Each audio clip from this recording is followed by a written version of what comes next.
Kia ora iti whānau, nau mai haere mai, and welcome in. Sales NBL round 11 kicking off on your Wednesday evening, and of course, we must start with the Rapid League. The Nelson Giants hosting the Manawatū Jets. 6th plays 7th on your Wednesday afternoon. Maya Williamson here, joined by the one and the only All Blacks coach himself, Judd Flavel. Judd, how are you? Stop up, Maya. Look, doing well, thank you, and looking forward to calling this game and starting off with the Rapid League here. Did you think I would, throw in a little dig there? Are you happy to be received so nicely? It usually comes that way, yeah. Just wait. Take a look at the Rapid League standings. Tuatara, Judd, on top of both ladders at the moment. Yeah, looking good, aren't they? Young guys getting it done with the Rapid League, and then Tuatara in the NBL, Sales NBL in great form. Yeah, they're the team to beat. The Giants sit there in 6th. We're just discussing this off air. Probably the most lackluster season in terms of Rapid League. They are the back-to-back defending champions. That's right. And if you talk to Mike Fitchett, Coach Mike Fitchett, he's very proud about that and the development that they had there in Nelson, and so they'll be, this actually hurts, they take great pride in this. Still have a great squad, and so do the Manawatū Jets sitting there in 7th. They are 5 and 8 as we take a look at their starting 5. Christian McDaniel, son of legendary Laurie McDaniel, Caldwell, McCoy, Zoran and Abbott. And of course, you were just speaking about that man right there, Luca Richards, coming off the bench, who actually played quite a role in the Sales NBL as well. That's right, someone that I had mentioned off air. I've been very impressed with the young guy and just the work ethic that he has. So, let's see how much time he gets in this Rapid League, because he just might be too valuable for them in the Sales. And your man who leads the charge in terms of Rapid League MVP rankings, Elijah Inwood, Nickel, Varicchio, Rampton and Matthews is their starting 5. I mean, quite a formidable group when you look at that. Yeah, a lot of young names there, in the future of basketball with these guys, and some age group stars there as well. Alongside Josh Nickel, who we know very well from back in Canterbury days, and just a great professional to have alongside these guys and be out there on the floor with them. Chemist Warehouse head-to-head, splitting hairs in terms of the offense and defense relatively, but 4 losses in a row for the Jets. That's not an encouraging sign. Yeah, that's right. And I mean, not that, coaches get too lost in that, but I guess this is always important. It's always a fun thing with the Rapid League. We've, seen it firsthand, just how many teams and players get up and excited for their teammates, for the young guys in particular, on Rapid League, and carry that momentum onto the Sales NBL game. 100%. You quite often see, as we do now, the imports and the older Kiwis, the Tall Blacks, supporting their team on the sideline and investing in the youth. And it's quite a reverse role for them too, because the young guys are usually the ones doing the waving the towels and doing everything they can to get their team going, and now you got these roles reversed on them. So it's great for the whole team is connecting and making sure that they're all sort of having each other's back. See right there, Alex McNaught getting up for the Varicchio 3 to no avail. And we're going to see a lot of threes from the Nelson Giants. This is what they're part of their DNA down there, and stretching the floor, spacing the floor, and a lot of paint touches and kickouts and open threes. Take a look at this from Hamza Zoran. Nice little shifty move and just caught on the way up. See Rampton just come out, just showing how long he is, after the foul, of course, but just coming out of nowhere and swatting that one out. Obviously, Zach Rampton, son of former Tall Black and teammate of mine, Tony Rampton, and also Tall Fern mum, Nikki Thompson, now, Rampton. So they have, it's got some great gene stock there to pull from. Both his parents putting on the black singlet. Just came out the womb like dribbling a basketball pretty much. Sounds like 6'11" at 17 years old, Judd. Yeah, well, that's pretty much what his dad was. And mum is, she's a tall lady. She'd be 6'2", 6'3", somewhere around there too. So.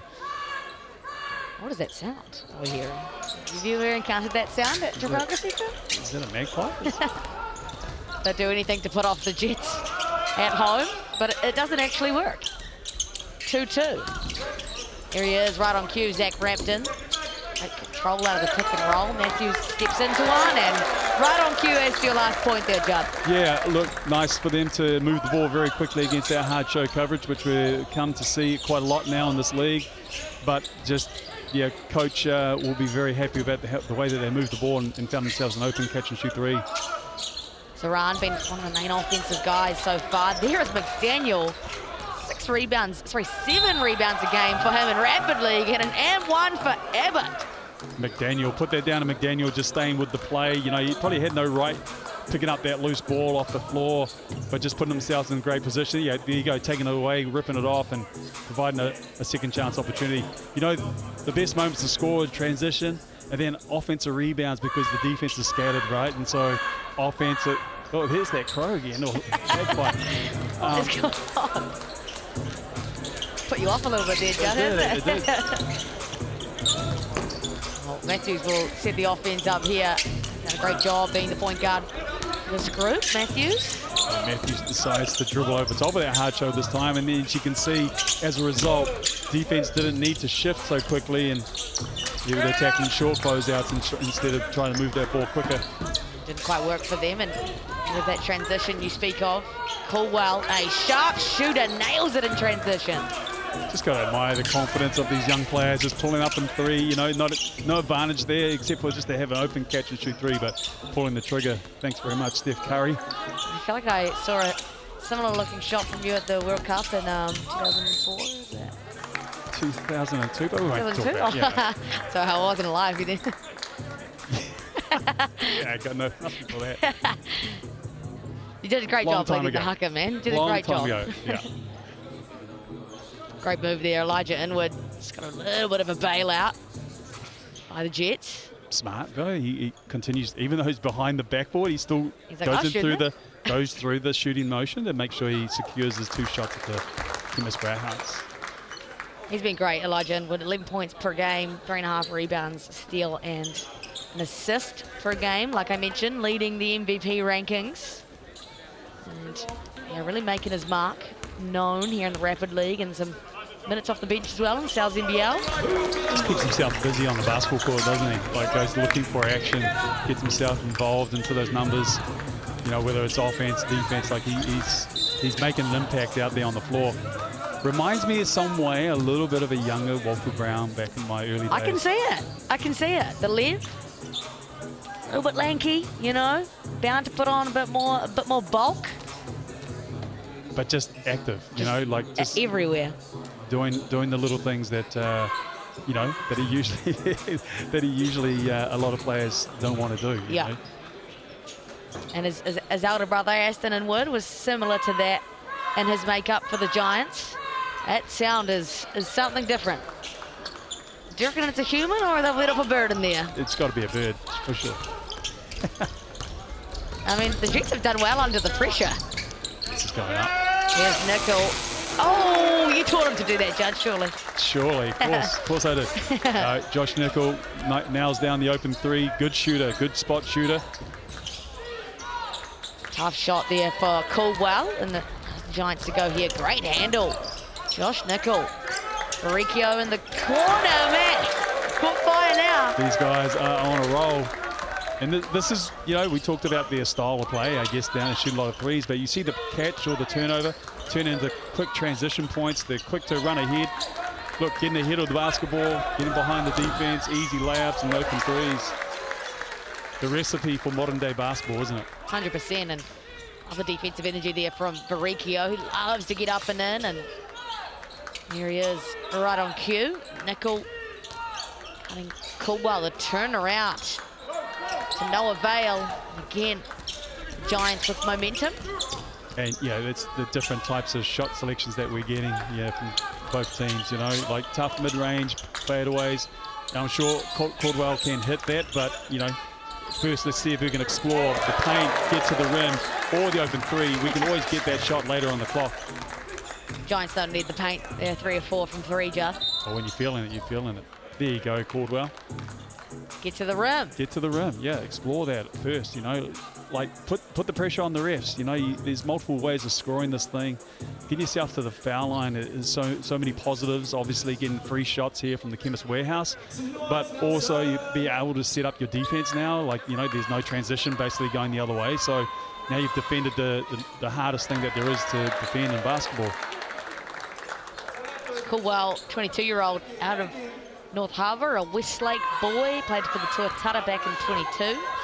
Comes back from a 4-year collegiate career, 2 years at JUCO, and then a year at Keystone College, and then he finally played at Division II school in 2025 to 2026 at Texas Tyler University. The Giants, they lead by 7. That's a pretty healthy lead at the end of the quarter. Yeah, like got hot from the three-point line, pushing the ball in transition, stretching the floor, you know, taking advantage of maybe some questionable shot selections here from the Jets too. And yeah, the Jets will want to tidy up their offense, and you know that'll help them on the back end of that transition defense that the Giants right now are exploiting them with.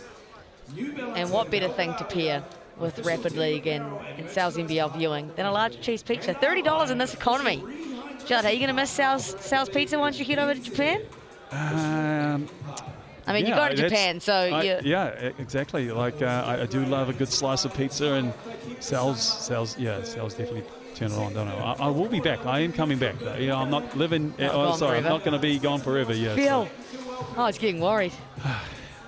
Can take a deep breath, and you can scan that QR code, or use your online code SalesChamp26. There's Cat Jones in the little left-hand top of our screen. Of course, one of the GOATs to come out of Nelson, alongside her entire family.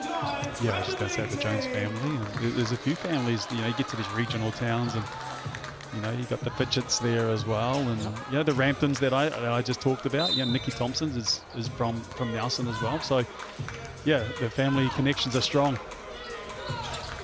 Back underway here. I'm sure the Jets have made some adjustments. Their offensive game, and that's probably a much better look for them, Judd. Yeah, that's right. And Josh Nickel, that wouldn't have been on the scout to go underneath that screen and dare Zoran to shoot the basketball. We know he can shoot it. Oh, tough move. James Matthews. Not the first time we've seen that. Yeah, just aggressive guard. You know, we've got to know James Matthews with the age groups and just the defensive pressure that he likes to put on his opponent, but doing the same thing here. Offensively, straight into the body, and this is what we talked about earlier about the Jets getting to the foul line before the end of the quarter. You know, this is the type of style you need to do. You need to go and challenge the refs to see and put pressure on them to see if you can get yourself to the foul line. And talking about that, the Jets do a great job with that in the Sal's NBL game. We'll talk about that later. Oh, a little tease from Judd. Okay. How about that from McDaniel? That's 2 offensive possessions in a row that are much better, and a second chance opportunity here for the Jets. Yeah, great look. Paint touch, kick out, open 3. Richards in the game as well. Zoran has hit back-to-back triples in this quarter. Yeah, just Rampton, just out showing, then tried to recover back, then must have, I'm not sure what the scout is, maybe it was a switch between him and Nickel, but sort of just got confused there and ended up breaking down and giving them the wide open 3. You got to keep an eye on Zoran right now. He's hit 2 from 2. Right now, if you're a scorer, you want the basketball. Here he goes. Yeah, he loves this kind of stuff. Zoran, and just off to the right with that attempt with inward in his face. We'll just watch Matthews explore this first drag screen here. Paint touch, kick out. They'll move the ball. Another paint touch. Pretty good D. Great matchup down there with Rampton and Richards as well. Yeah. 2 guys of the future of New Zealand basketball. Daniel attacks on the smaller Matthews, just off the back rim. Almost gets his own offensive rebound, but it will fall to the Giants. Really like the way the Jets have come out of the second quarter, and just offensively, you know, much more polished, aggressive, kick out, you know, getting good looks, you know, at the basket and open 3. So as you see the scoreline right now, you know, 21-17. So better offense has helped them set up their defense now, and as you can see, Giants need to get through their sets. Matthews just falls through the Rampton hand. Saved by Verrecchio, but dying seconds of the shot clock. Somehow kept alive. Matthews attacks. Stops on a dime and does connect, so they save a dying possession. Beautiful shot. Yeah, made that look easy. Zoran now the hot hand. 2 triples in this quarter. And we're doing a great job on him. Found a way. Got his offensive rebound. Leota now fades away. Tough look and inward. Grabs it. Now they get to go. They would say transition, but yeah. Yeah. Didn't like that. He wanted to play off this first ball screen. Can't connect there with the rolling Rampton. Just down at his ankles. You know, the big 6'11" kid wants it upstairs. Another and one for Matthews. Yeah, just so explosive off the mark, isn't he? On a standstill catch, he can really lull you to sleep, and then all of a sudden he's gone by you. Yeah, just look at that. Yeah, a straight stand up, by you on 2 dribbles and a straight line to the basket. That's a celebration as well. Of course, James Matthews up to 8 points now. Of course, all made free throws across Rapid League and South NBL contribute to the tally for the Chemist Warehouse with Bath New Zealand. Get your hoops at your school. You can scan that QR code, chuck in your details if you're in Southland or Otago. And Boston Caldwell, they have come out firing, Judd. They must have heard you. Yeah, well, he's 2 from 2 from the 3-point line when he's had that quick look in transition, kick ahead, let that thing go. Good find.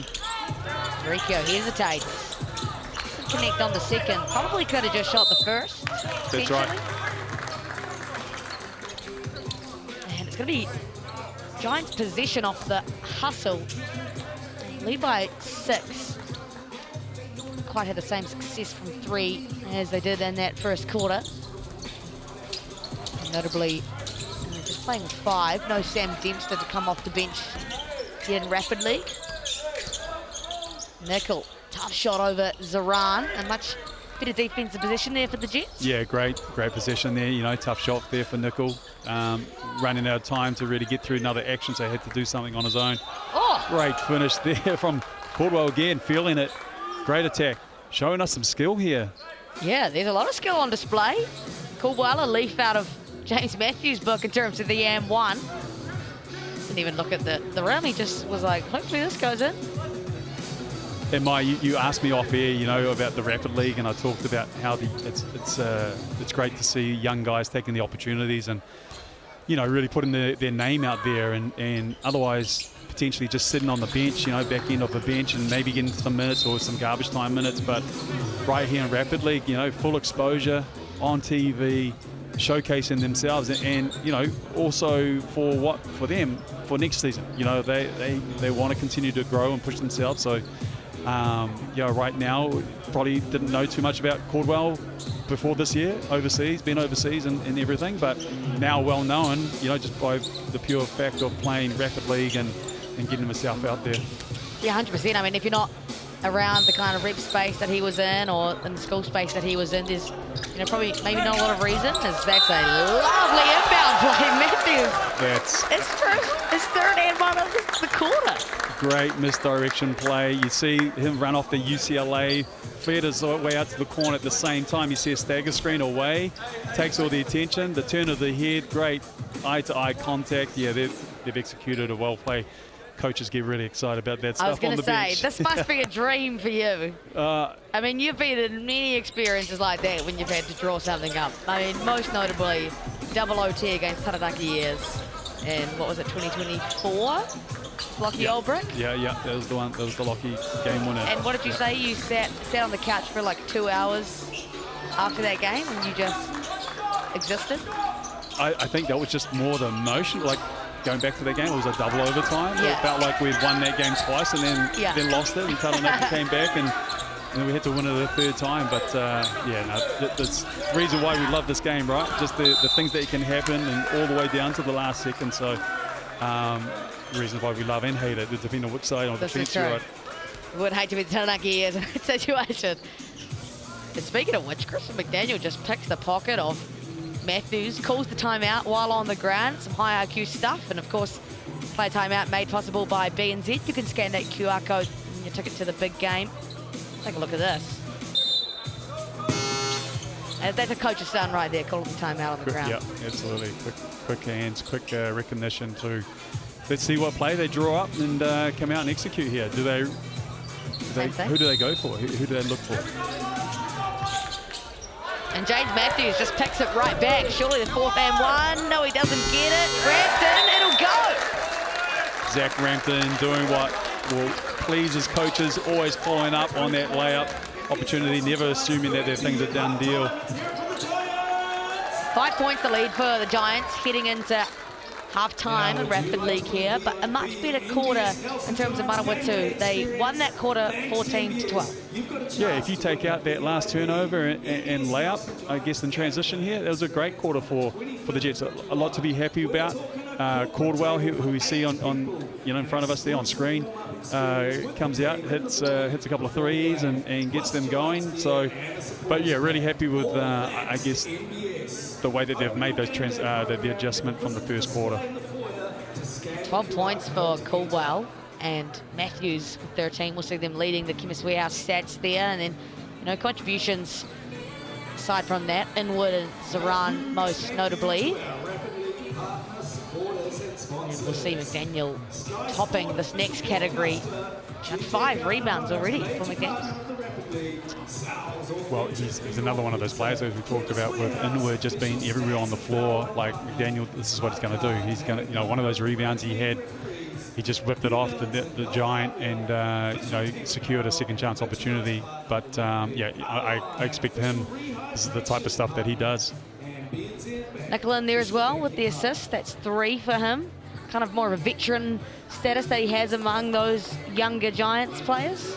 Yeah, just plays at a good poise, doesn't he, for a guy like that, and good stability for the Giants with a lot of youngsters and a lot of get up and go about them. But yeah, having that wily veteran out there, or that presence is great for him. And as you can see on picture now, talking to the younger players. Yeah, I got the privilege of coaching Josh for a few years down in Canterbury, and he didn't play a lot for us, but just his presence alone with the teammates and everything, like he won the Teammate of the Year award maybe once or twice, and just a popular figure amongst the team.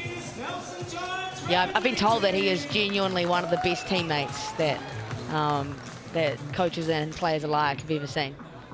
Yeah, without exaggeration. Just professional, brings it every day, and regardless of playing a couple of minutes or doesn't play or plays 10 minutes, like, you're going to get the same version of Josh. And he's going to come out and support his teammates when, it's not all about him. He does the things that he's all about the team and the culture, and you need people like that. That's how successful teams operate, when you have a group like this that all buy into this those attributes. You know a thing or two about successful South NBL team? I'll say it because you wouldn't say it. Well, yeah, being fortunate to have people like that, So it's yeah, you have people like this. It makes your job as a coach very easy. Was it easy? Just strolled into those championships, eh? Yeah, it's probably the wrong word, wasn't it? I'm joking. I'm just giving you stick, John. I haven't seen you in so long. I have to do it. I know. We've got a lot of catching up to do. Yeah. Well, it's a pretty uneventful start to the quarter so far. A couple of missed buckets. Daniel, it's a great look for McCoy in the corner. Tied ball game. Yeah, great. Same thing we're seeing. A lot of paint touches now for the Jets and kick out wide open threes. Josh Nickel probably biting too much into that dribble penetration. Just got to do a better job making that quick assessment and making that earlier closeout. Inwood assess the situation. Wants to attack on Zoran, who does a great job containing. Dying seconds of this one. Nickel has to make something work. It's too tough a shot. Yeah, put that down to the defense of Zoran there. Now just, nullifying the isolation play with Inwood. And then Inwood transferring the ball back to Nickel, who really had no advantage when he caught that thing and had to generate something on his own again. Is that Cordwell again? Hitting the stroke. He's got the hot hand right now. 14 of the Jets' 32 points accredited to Caldwell tonight. Matthews is leading on the other end, but just misses the bunny. It's a late foul goal on McDaniel. No, they're calling goal interference, so they'll count the basket. See Richards here go ahead and slap the backboard and just move, just that slight movement that the refs pick up on, and it's supposed to be, I think, I'm no ref, but if it's going to impact, or if the ball had a chance to going in. Now, define a chance. That's what I've asked the refs multiple times. So I think that comes down to their own perception. Yeah. And which every ref probably has a slightly different definition of that. So I always thought they're just too automatic on that and not assessing whether or not that chance is actually relevant or not. Such a difficult call as well, right? I mean, in the NBA and the ANBL, they're very privileged to have their replay centres, but for these guys, I guess they're just going off an instinct, right? I mean, not an instinct, but that's a hard split-second decision. They have to make that call in a second, yeah. I mean, for me, I think refs these days, they do watch a lot of film and watch, through just like the players and coaches, and spend a lot of time analysing their own selves. So they're probably something that will get better and better at, and you can usually tell the ones that do their homework, because it's just like a player. You can tell which players have put in their work over the off-season or watching film or on top of scout. I think that's just a normal thing for any professional league or competition, that's just the way that's going. You want to name the referees that you think study? I'm joking. I'm only joking. We love them. We do. And we would hate to have that job. Absolutely, not lining up to take down on that job. Oh. So, certainly something that a lot of them are, as I've said before, they're always wrong in anyone's eyes. Like, they're never going to keep anyone happy or everybody happy. Especially not Judd Flavel. No, that's not true. That's not true. I have openly said to some refs, I thought they've been great, done good jobs and things. And it's not through the technicality stuff, really. It's about the game management for me. Yeah. They play a big part in managing the game, just like us as coaches, keeping egos and keeping emotions down. And for me, that's a sign of a good ref. That I don't think they need to go straight to a T. A good ref, they can talk that one through, and if enough is enough, then go ahead and let the player know that. Give them a warning and then a technical. But, to me, I think it's just a lot like coaching in the sense of having that experience always helps. Yeah, it's a big job, especially with some fiery personalities in the South NBL. Coaches and imports and Kiwis alike. So the Jets, interestingly, have shot out to a 2-possession lead, and McDaniel is just putting in a shift on the offensive boards. Goes out to 6, the lead. Good strong finish there from Richards there, through the long arms of Rampton. Rampton doing a good job not to foul and coming down with those hands and force them to have to make a tough one through contact. Rampton will connect back up to the top. Good hands from McDaniel. Oh, those quick hands being called for the foul. Does have those quick hands, doesn't he? Yep. See them strip, was it Inwood or Matthews at the end of the quarter? Yep. He's been given the assignment, I believe, on Matthews now. Seems to be sticking to him like glue almost. I mean, that's a great matchup right there. Yeah, 100%. Take another look at that, Judd. See what you think. Well, whenever a player falls over, it's always, once again, it's putting pressure on the referee. If he didn't fall over, maybe they wouldn't have caught it, but the fact that he did, I think it's an easy one for the refs. Trying to get his look back here. McDaniel as Matthews glides to the cup. It's a much-needed bucket for the Giants. He made that look very easy. It was a tough shot. Still had McDaniel to deal with. It's a run for the last heave of the quarter. Once the foul call, but they'll end the quarter there. It's a 4-point lead for the Manawatū Jets, so they've really turned it around. They have. They've got better and better as this game's gone on. So, tidying up both ends, and we saw the quality of looks that we're seeing from them. The paint touch, kick out threes. Not too many fadeaways here from the Jets, and it's lifted their defensive end too. We've seen the Giants now having to run through their sets and not getting as many transition leakouts and momentum plays as a result.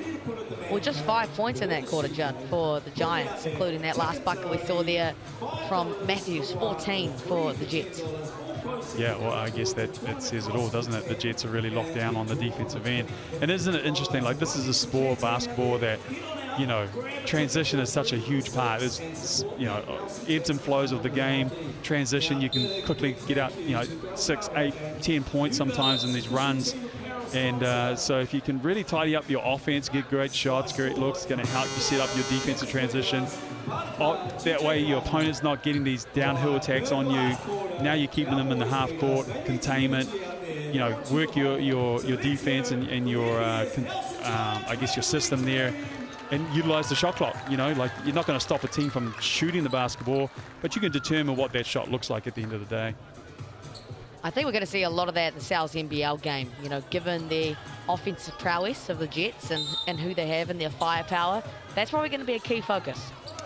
Yeah, absolutely. I think they've got a lot of guys that can score and, you know, very aggressive, you know, get to the foul line, as I alluded to before. You know, they can score multiple ways, but I guess the amount of free throw attempts that their top players take, they're not just relying upon shooting threes. Like they can go and attack you, whatever you're going to give them. They're happy to go and exploit whatever that is. A little bit of messy possession for the Giants. A couple of bodies go flying. Just wanted to see what the call was in terms of that. Could have been a foul against. It's a foul. We'll take another look at that. Just probably taking away his landing space. Would that be the? Yeah, I don't know. It's always tough. I mean, I think, you know, Josh Nichols reaching down to get it. Richard's just first to the floor. You know, just unlucky once again. When you see bodies hit the floor, you know, the refs feel, you know, it's a tough one for them not to make a call. Nice action there. Yeah, and a good switch out there from the Jets as well to take away the catch and or the open one. Love the patience there from Elijah Inwood. Yeah. One of the teaching points that I really like, you know, with youngsters or anybody really is like once you enter the paint, it's just like playing it at your own pace. You know, poise, patience, use your pivots, up fakes. You know, probably an understated teaching point in the game of basketball. It's just, you know, the use of all of that stuff. You know, we play at such a speed and we want to get from one end to the other so quickly to capitalize on some breakdowns in defense. But once you land in the paint, like, man, it helps with our decision making. You know, if we can be as poised as we can, and usually that happens through experience. You know, great to see the youngster there find his way throughout that one. Definitely seems to be, you know, what coaches are adapting to now, right? I mean, you know, you yourself will have that experience heading up the Mainland Eagles program for a little while. I know a lot of the coaching at those camps that enter not only coaches the kids, but coaches the coaches to enforce on their kids is to play off 2 feet and to, you know, to explore that a lot. Yeah, you got to have a range of finishes down there for sure, but you know, the goal is not necessarily, you don't need to be terminal or making this has to be my shot. Like, you've got options, and kick out threes, as we've seen multiple times in this game itself, is a big part of the game. So a player entering the paint needs to be a great decision maker at that point too. You know, the ball's in their hands. The great pass, great offload right there to Rampton. Yeah, but you know, the ball's in your hands. You got to be able to score and facilitate. You know, it's the beauty about this the game of basketball here. Definitely what sets you apart as well, as we've seen plenty of that in Rapid League. Is Vericchio and McDaniel very similar in these sorts of defenses? They just get tangled up. Yeah, Vericchio loves to get after it too. Seeing him in age groups. No, his old man too, talking about families. Carlo Vericchio, very good player back in his day. But yeah, you're going to see the aggressiveness of these little guards that the Giants have. Just over 2 minutes to go on this one. Starting to heat up and get a bit exciting. Just one possession in it, and Giants now chance to tie or take the lead.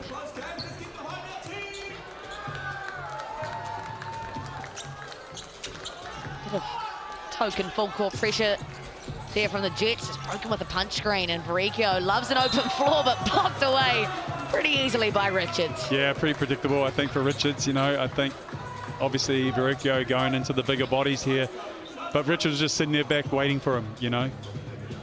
I think that's one where he could have dribbled out too, and then he had to force the switch. Richards out him on guarding him on the perimeter, but also Rampton would have had the mismatch of a smaller guard rolling him down to the paint. Tied up though, thanks to James Matthews on the inbound play, and now Jets will be on the back foot a little bit. Under 2 minutes to go. Zaran, the go-to guy down the stretch. He's up to 14 points. Just showing his strength right there, just going through the defense and finishing that tough shot. Made it look easy. Nickel goes into the safe hands of Matthews. Great decision. Rampton floats that one in. Yeah, just what we were talking about. Getting to the paint, slowed down off 2, you know, didn't play off 2, sorry, Euro step, but had enough poise and control. Oh, like, got the timing wrong for the defense too, you know, so because he took that extra half a bit of a second they had the wide open Rampton underneath.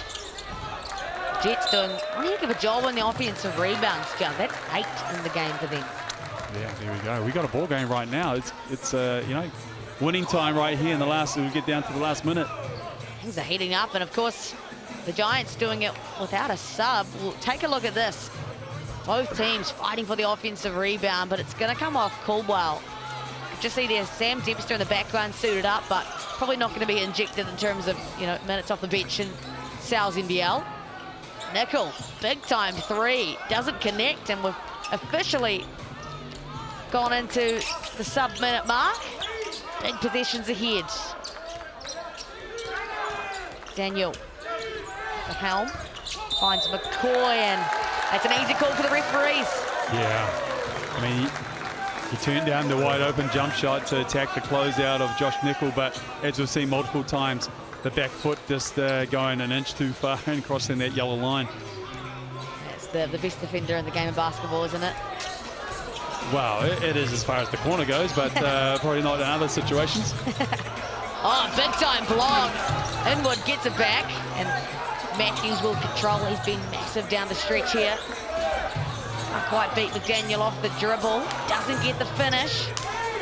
And here lies a massive position. They don't want to call the timeout right now because that will take them down to 14 seconds. They want to wait. I actually wouldn't call a timeout right here. I would play this thing out. Yep, looks like they're going to play it out as well. Can we be taking an overtime game right here, or are we going McDaniel's game winner? Turns around, won't connect, gets the offensive rebound. He actually could have caught a timeout right there, right? A player timeout. And that's what they'll do right here, Judd. A player timeout for the Giants, and they've already executed off the back of a player timeout in the first half. So it'll be interesting to see what they pull out here. I have a funny feeling they might go back to the exact same play. If we remember that, be UCLA cut for the guard, get his way to the short corner. As that stagger happens on the weak side, they'll have a good look at this back cut and misdirection play.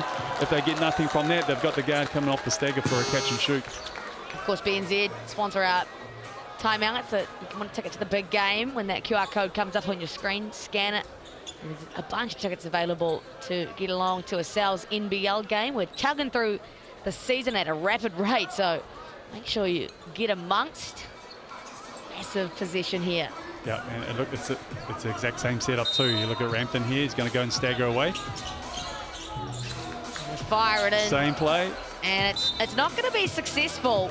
There is 0.1 of a second. And they haven't used their BNZ player timeout. Oh, it's going to be Giants' position. So we are staring down the barrel of an overtime finish. This has to be a tip-in, so Richards can just hang around, just hover at the basket. This has got to be for Rampton. He's the only one I could see right now that's just getting a tip at the basket if it's 0.1. There you go, and Richards snatches that out of thin air. So we are heading to overtime. We have 1 minute, and we're going straight into it. It is immediately a jump ball, and then just 1 minute of pure basketball. No player timeout. Well, the Jets do have their player timeout still, don't they? They didn't use it. That's right. If they didn't use it during regulation, they actually cannot use it during overtime. So no player timeouts, I believe, according to my notes that I have here.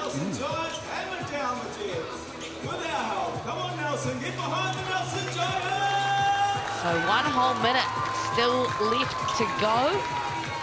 It was an impressive comeback for the Jets, who had a tough first quarter, trailed by 7. Went on to score 2 quarters, had 14, just the 4 points in that fourth quarter. Yeah, I mean, it took them a while to find their feet, didn't it? And then Boston Caldwell and Zoran, you know, really got themselves going, and we've seen the Giants, you know, having their sort of struggles too in the half-court sets. But yeah, both teams right now kind of got each other in a tight arm wrestle, which is why we're heading into this OT. That's what we love to see here in the Rapid League. An overtime finish always delivers. You know it's going to be a good night ahead if this is how the evening starts. And Coach is up and in for the Manawatū Jets. Love the energy on the sideline right now. You can tell this is the last minute. You know, what have we got? About 3 possessions left in this one. So plenty of wiggle room there on the shot clock. Going to Matthews, who's just been massive for the Giants. 19 of the 43 points. Rampton somehow snatches that offensive rebound and gets the foul. That was one hell of a rebound. It was, yeah. Just great. Started from the perimeter, just in the battle, physical battle with Zoran, just brushes him off and then comes back, secures the ball. Let's see the young fella step up to the foul line right here, and now these two to give the Giants the 2-point lead.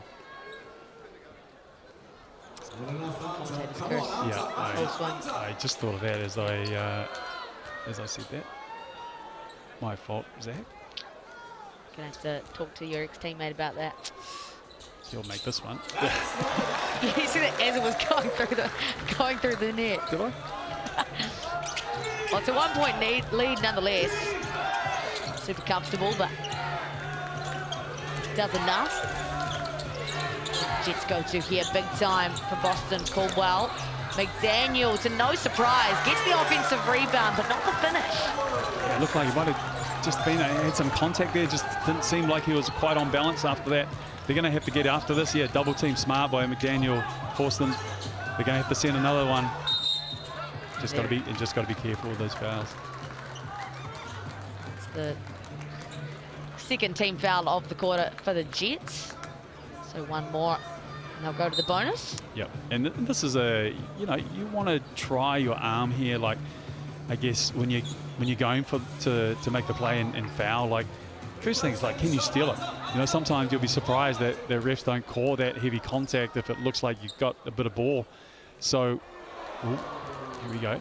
But, you know, like, it's not an automatic foul. You want to chance your arm and see how much of that you can get, and then if not, then obviously it's an easy one to foul. Oh, massive for Varicchio, but even bigger for Nickel. And Matthews this time will head to the Chemist Warehouse. It's just see Nickel giving Varicchio a little bit of stick about those missed free throws. Oh, even bigger ones here. Matthews. Oh my, this is a lot of missed free throws. So you were saying, yeah, no player timeout? I don't believe they can use their player timeout. There are just none in overtime. Looks like the Jets bench are ready to call it. No. Just going to go. So it's a 2-point lead. Zoran's got to make something work here. They give it to Richards. Richards! Oh my goodness! Judd! We're going to double overtime. Here we go. Oh my goodness me. Have we had a double overtime this year? I don't think we've had a rep. We may have had one. I think we need to fact check that. Me oh my. What a night at the Trafalgar Centre. How easy did that open up for Richards right here? Straight down the middle on the full run. Hit that like a centre, like Manawatū back in the day. And it's big time. So another minute here. Oh my lordy loo. Well, I think we got one thing right. I think there is definitely no player timeout, because both teams would have used it. Like that, they're just going at it. And that's not a great start for the Jets. And we're not seeing the subs flow, aren't we? Either, are we? So these guys are going to stand, keep it going, and even though it's just a minute, it's on top of the last minute and the 5 minutes before that. So let's see if a little bit of fatigue comes into play here. Matthews steps back, nails it. Massive triple for James Matthews. Yeah, great composure from the young fella, nailing the big three right here. Good possession ahead for the Jets. Caldwell, tough contested look. And a great defensive possession for the Giants. Yeah, they won't be happy with that possession there. They could have, I feel like they could have got a lot better look here. McDaniel, he's all over it once again. He has been in the centre of so many of these plays. Did hit his foot, so Giants possession, I believe. Ref's having a little discussion about whose foot did it hit. Whose foot did it hit? It hit Richard's foot, but I guess the question needs to be asked, was it intentional? Well, they're giving it back to the Jets. So, okay. Yeah, well. So, you know, what shot are you looking for here if you're the Jets? Oh, your first thing is like the best look you can get possible. Obviously, if you can get a layup, you can get a layup. And then you utilize, look, the Giants haven't shot the free throws well, but you're running through an action here. Look, smart, good play here, running a three for Zoran, but. Oh, big triple. McDaniel doesn't make it count, and I think we're going to walk away. The game will end, finally, Judd.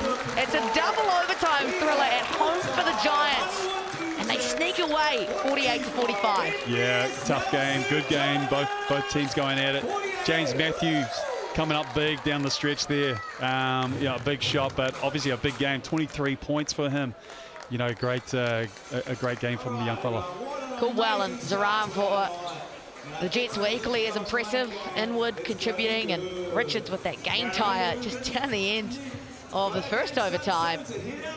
I mean, what a treat that was. I can't say I expected a double overtime to start the evening, but that's a good sign. And McDaniel just doing all the little things, John.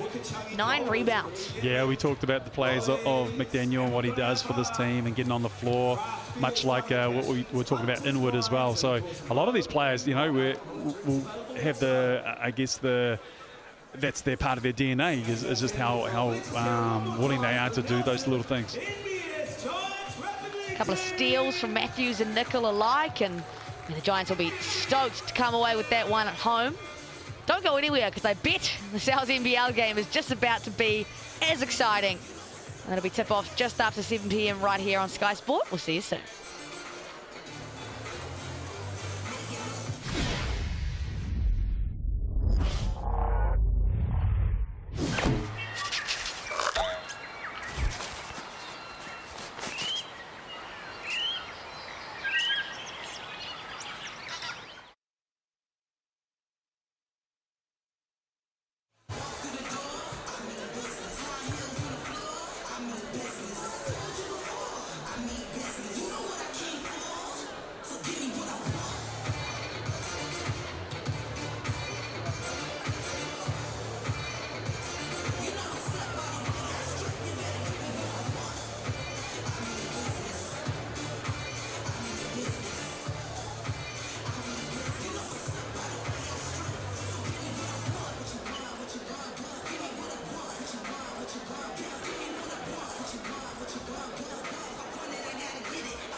lucky were we with that rugby game. That was epic. All right, tonight, welcome everyone. Fire exits, please check your nearest exit. If you require a doctor, feeling unwell, really need someone to help out, come see me over the MC area. I'm not a doctor, but I will get you up. Toilets, wharipakus are located behind the corporate boxes and in the foyer. Make sure you get out and get some food and drink. The bar is serving the Cashin's crafted beer and wine from Hunters. The bar also has low and non-alcoholic drinks. The canteen is located in the foyer, so make sure you stock up before the game, as well as at quarter and half time. Sal's authentic New York pizza and hot chips are available. Now, getting yourself home safe tonight after the game, please get yourself and family home safe. If you require help getting a taxi, come and see me. I've got a phone, I'll call you a taxi. Or any of the Giant staff, and they'll organise that taxi for you. We've got some big giveaways tonight. GJ Gardner have given me a basketball to give to the home fan.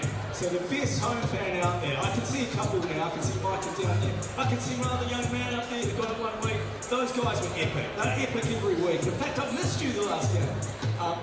Love these guys. They make so much noise. The kids, you're allowed to make noise tonight. Don't worry about those inside voices. You've got to give it to these gents. They're coming past me, handsome bunch of boys. But we need to give it to them. We need to put the pressure on them. So boys and girls, you're allowed to scream, shout, yell, stamp your feet, wolf whistle, anything you like, as long as it's respectful. And tonight also, thanks to NBS, you've got the chance to win a VIP NBS Nelson Giants game day experience on the 25th of July. We're talking a corporate table for 8. 8 people want a corporate table. So if you're looking down right now, seeing these guys get served their beers, their wines, their soft drinks, that could be you. All you need to do, open your game day program or visit the display in the foyer. You'll see out there McNaught holding up a big QR code. Scan that, enter, go in to win. You can. 7 friends could be down on the table. And not only that, it's money can't buy. For 4 to 6 people with the NBS Giants, you can watch their training, shoot some hoops with the team and meet the players, and take home some Nelson Giants supporters gear. How epic is that? Now we've got to say a big thanks to NBS for giving us this prize. NBS invested their profits back into the community. Over $8 million in counting since 2016. At NBS, they're supporting local communities is at the heart of everything they do. And every new client helps them get back more to our region. Did you know the more people who bank with NBS, be it an everyday account, investments or savings, or a home loan, the more they can give back to their community, to groups like the Nelson Giants. So if you're unhappy with those big banks, get to NBS. So friendly, so helpful, and they can do things other banks can't do. Thank you, NBS.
to the bench.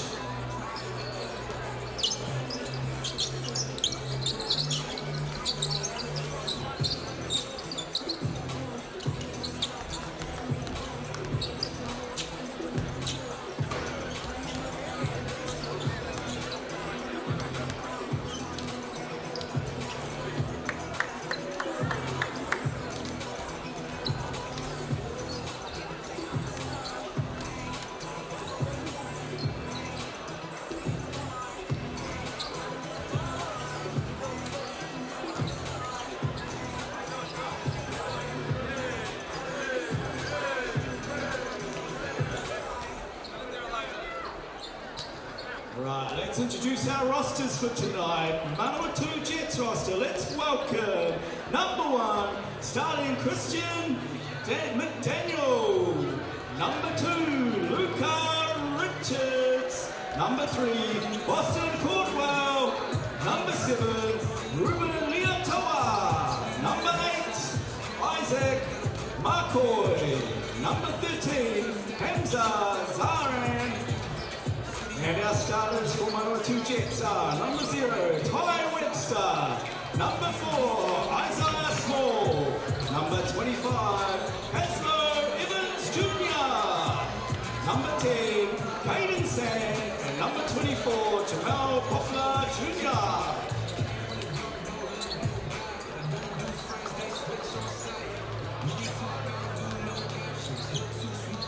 Now the team you are here to see, NBS Nelson Strides NBL roster. To start with, we have, supported by New World Stoke, number 12, Zach Brampton. Richmond Aquatic Centre are supporting number 7, Rico Maricchio.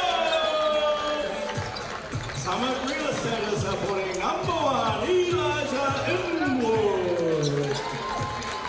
On Farm Egg are supporting number 5 and my favourite, James Matthews. CLM are supporting number 11, Josh Nichols. World Stoke is supporting number 2, Shane Gatling. World Stoke are also supporting number 10, big old Sammy Dexter. And our starters for tonight, Fruitso are supporting number 18, Torhi Smith-Hilner.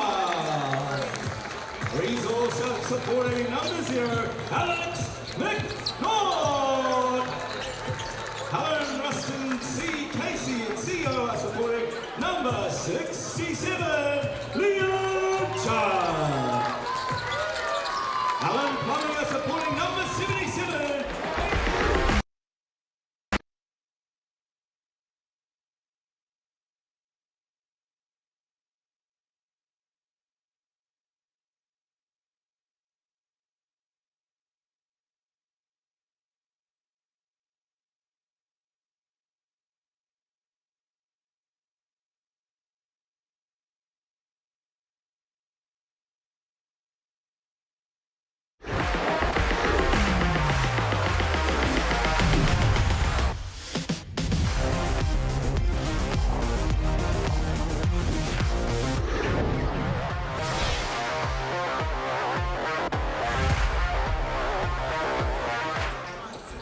Kia ora te whanau, no mai haere mai, and welcome in to Sal's NBL Round 11 here at the Trafalgar Centre. Kicking off your week of hoops on your Wednesday evening, the Nelson Giants hosting the Manawatū Jets. The stadium filling up.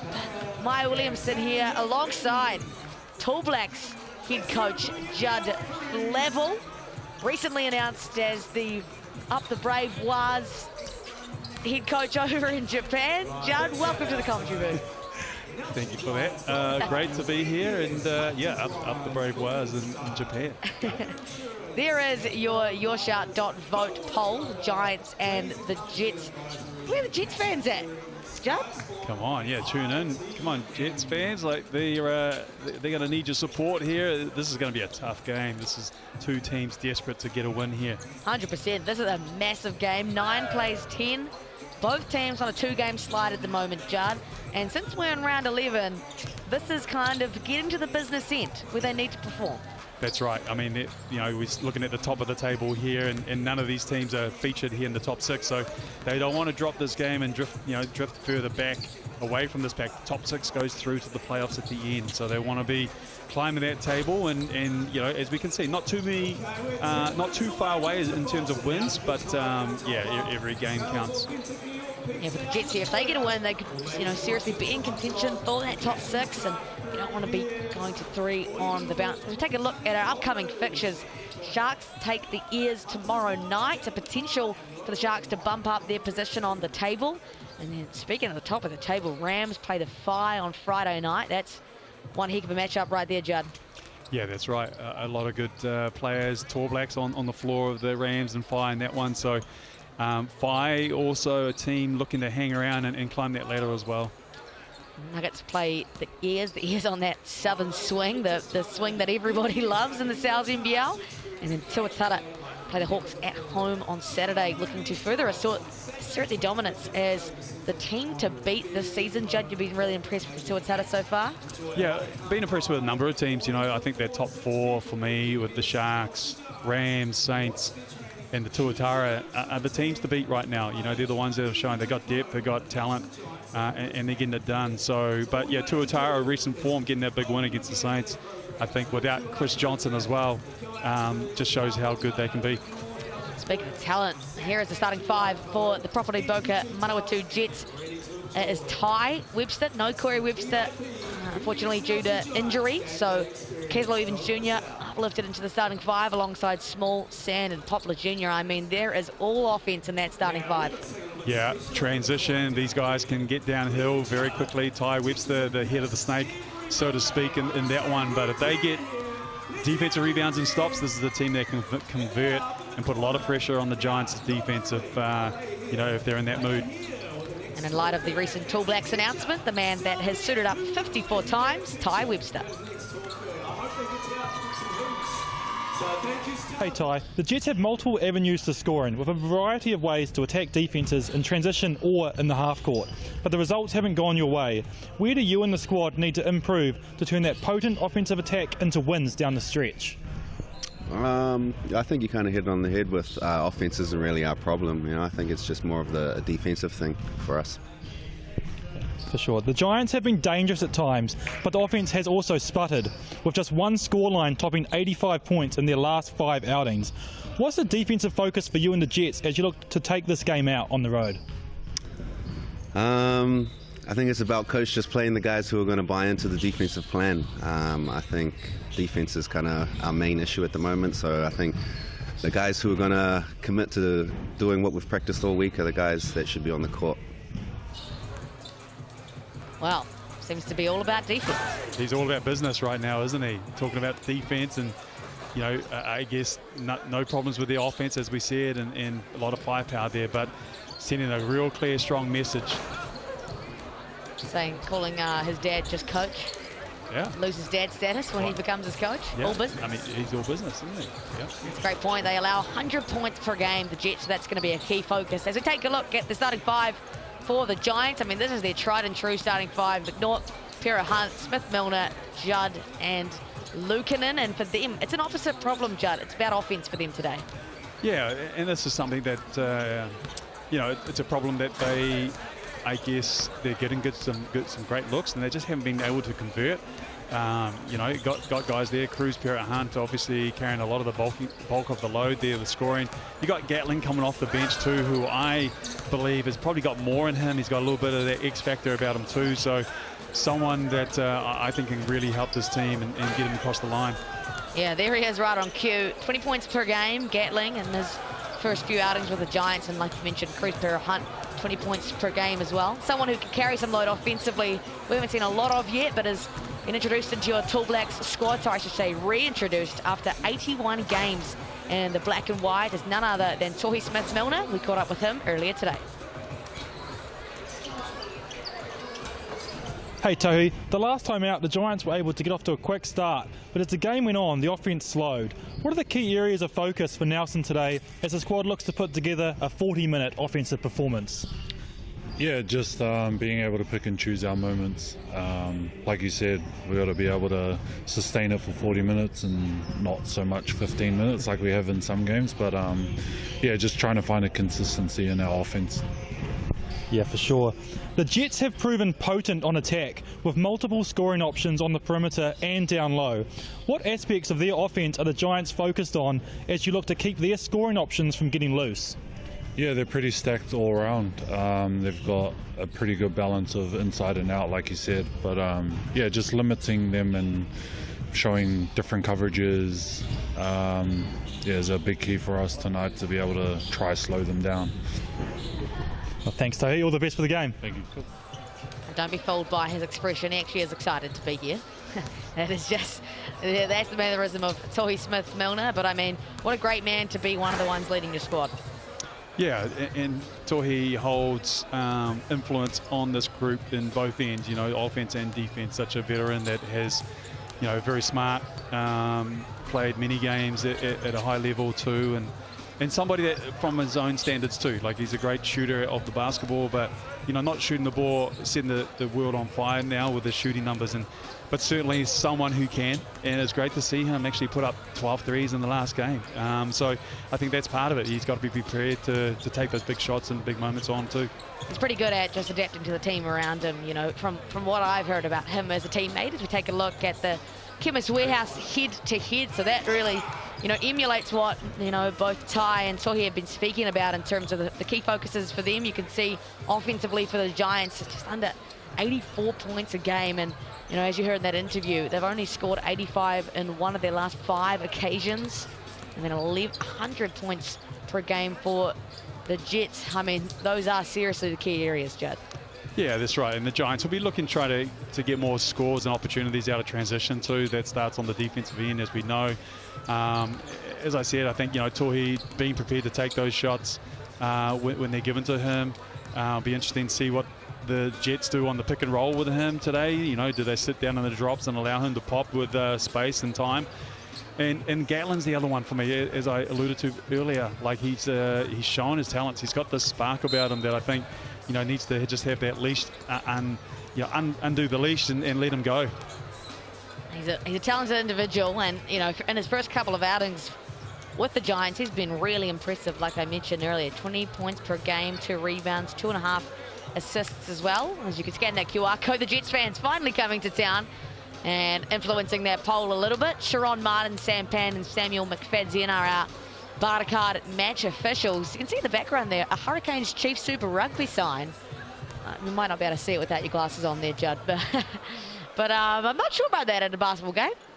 It's a first, isn't it? Yeah, maybe. It is. I mean, not that I paid too much attention to the crowd and too much of during the game, but there we go. We'll get another look at it there. And there's, of course, the GI Ant, the tried and true mascot of the Nelson Giants, and this Trafalgar Centre. What an atmosphere! Excited to bring this important game to them. Like I mentioned, 9 plays 10 tonight, and we've talked about some of the key players, and I think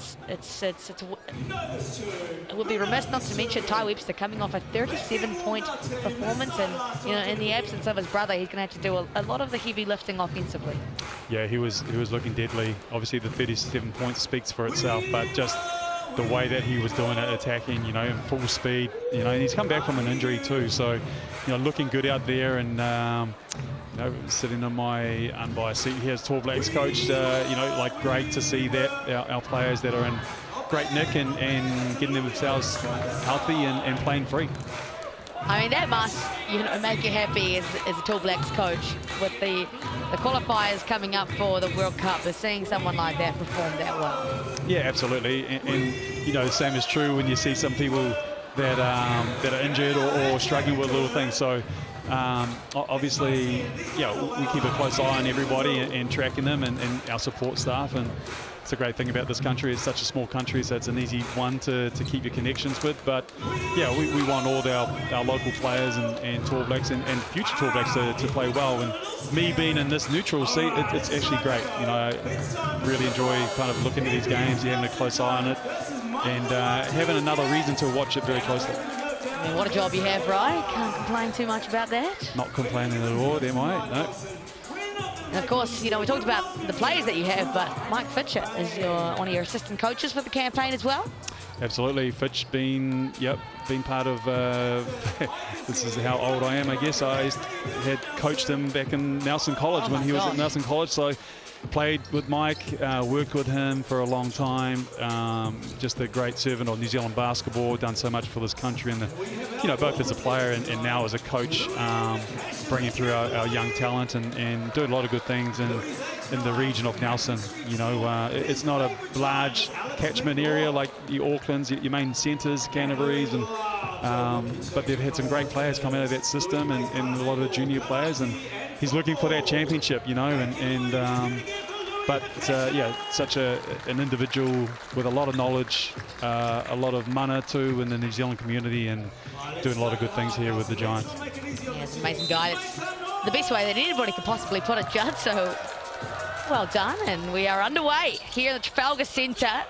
First possession will go to the Manawatū Jets, and we'll see that man with the ball in hand plenty of times tonight, and right on cue. And the coach probably had a play drawn up out of that timeout, but Ty Webster just seen the matchup that he had with, what he deemed to be a mismatch with Lukanen, and just going straight into it. He turned around and said a little something to the corporate table as well. That is the Ty Webster flair that we love to see. That just means he's letting everybody that he's in town and ready to go. It's all in quite fun and banter for Ty. William Judd, first touch, Lukanen. Thought about that one, but probably not the shot they want to generate. Blocked away is Toy Smith-Milner. Small gets his, I was going to say his first bucket of the game, but blew the bunny. Small just showing the length, and he did that last week too against the Saints, just from a standstill defensively, and just the long arms. Guys think they've got that space and time to rise up, but he comes out with the long hand, gets a piece of that one, and blows the gimme, as you say. But Tohi's going to be, Tohi's smart. He would have been surprised by that first one, but I can see him coming up with a few upfakes from now on. It's ignored on the inbound, and look to get it back to Pero Hunt, who's led the offense this season, and they go back to Smith-Milner, the acrobatic finish. Great finish. Had the athlete Sands coming over, looking to challenge that role. Just looking to create early in this one. Poplar Jr. just so relaxed offensively. Evans Jr. gives them another bite at the cherry. They go at Lukanen again, and he's whistled for his first one of the game. We talk about the amount of threes, we talk about the rapid league, the paint touch, kick out threes. Then the next layer of the offense there is the rebounding, what you do. Are you going back or are you going forward? You see Caslow Evans Jr. here picking up the long rebound, and we saw that in rapid league. We see that it's a key identity piece of the Tall Blacks, but also just when you see all the NBL teams play and how they play. 10.5 offensive rebounds a game for the Manawatū Jets. That's sitting, around about in the middle of the pack. The South NBL. The Giants getting through their actions and taking the first look. This little matchup here with Evans Jr. and McNaught will be fun to watch. Two live wire guards that don't leave anything in the tank at the end of the game. They'll be going all at it.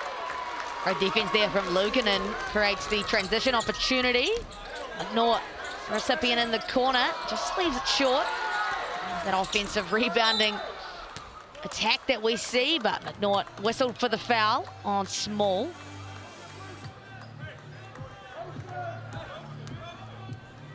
Here is Mike Fitchett, the man we just spoke about prior.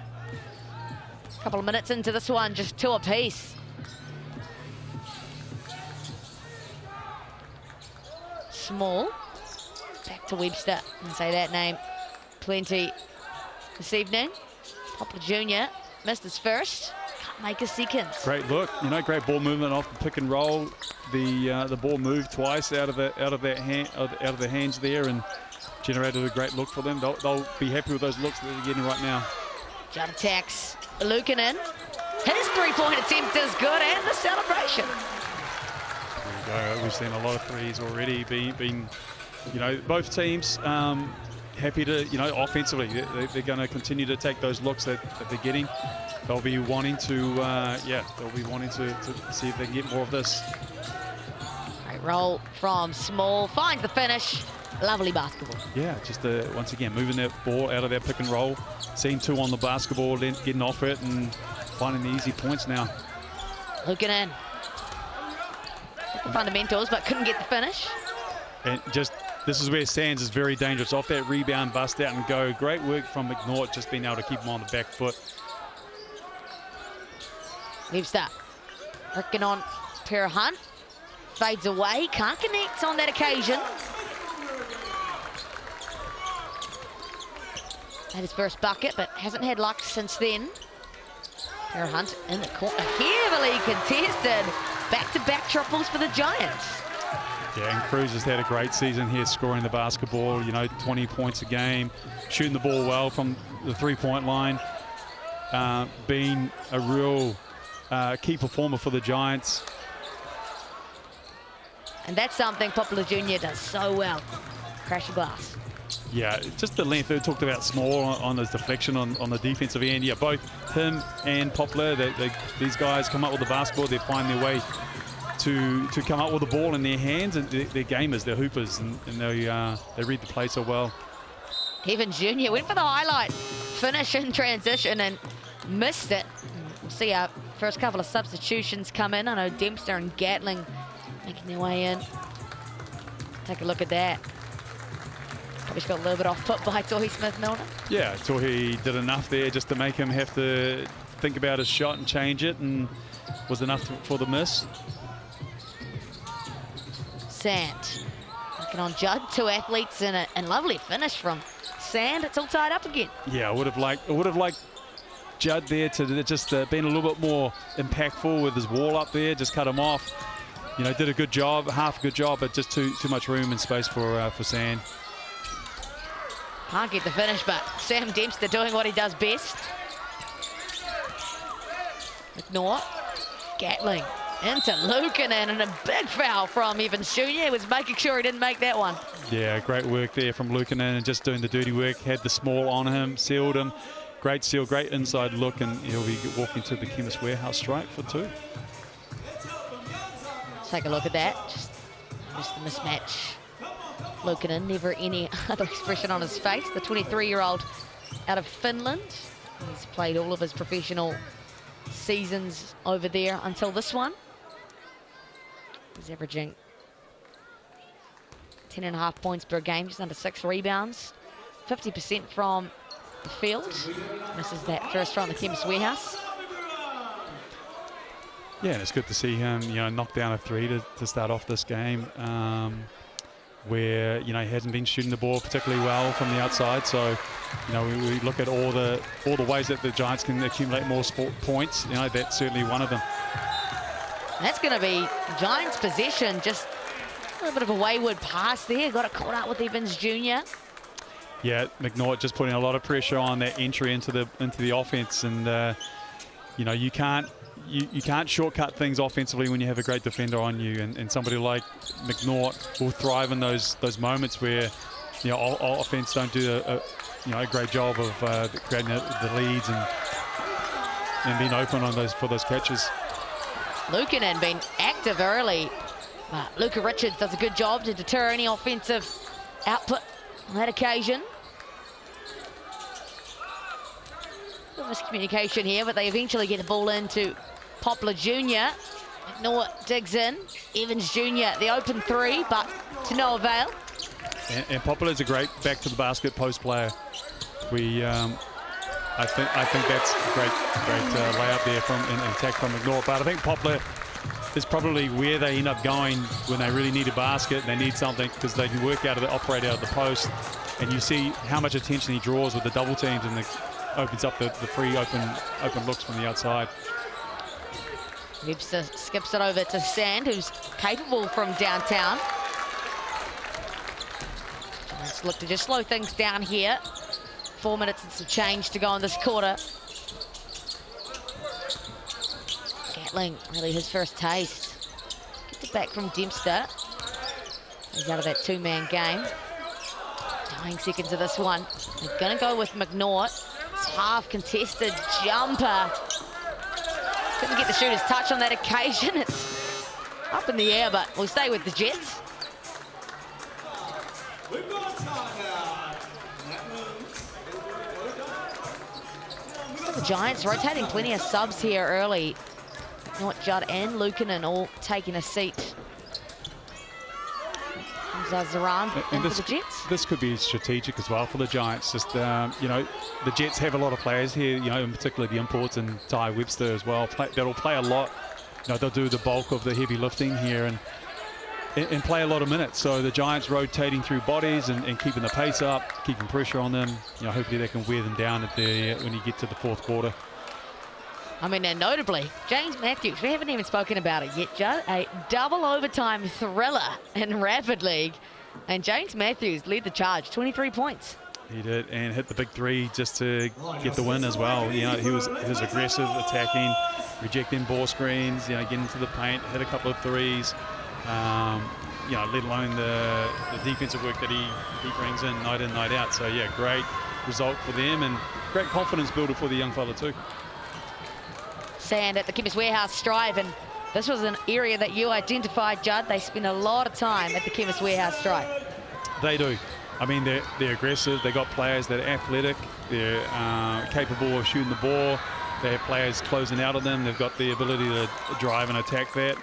And they put the pressure on the refs. They don't just like fade away and look to evade from the contact. They're looking to embrace it and see how much pressure they can put on. Great play here from Torres and Gatland on that gets action.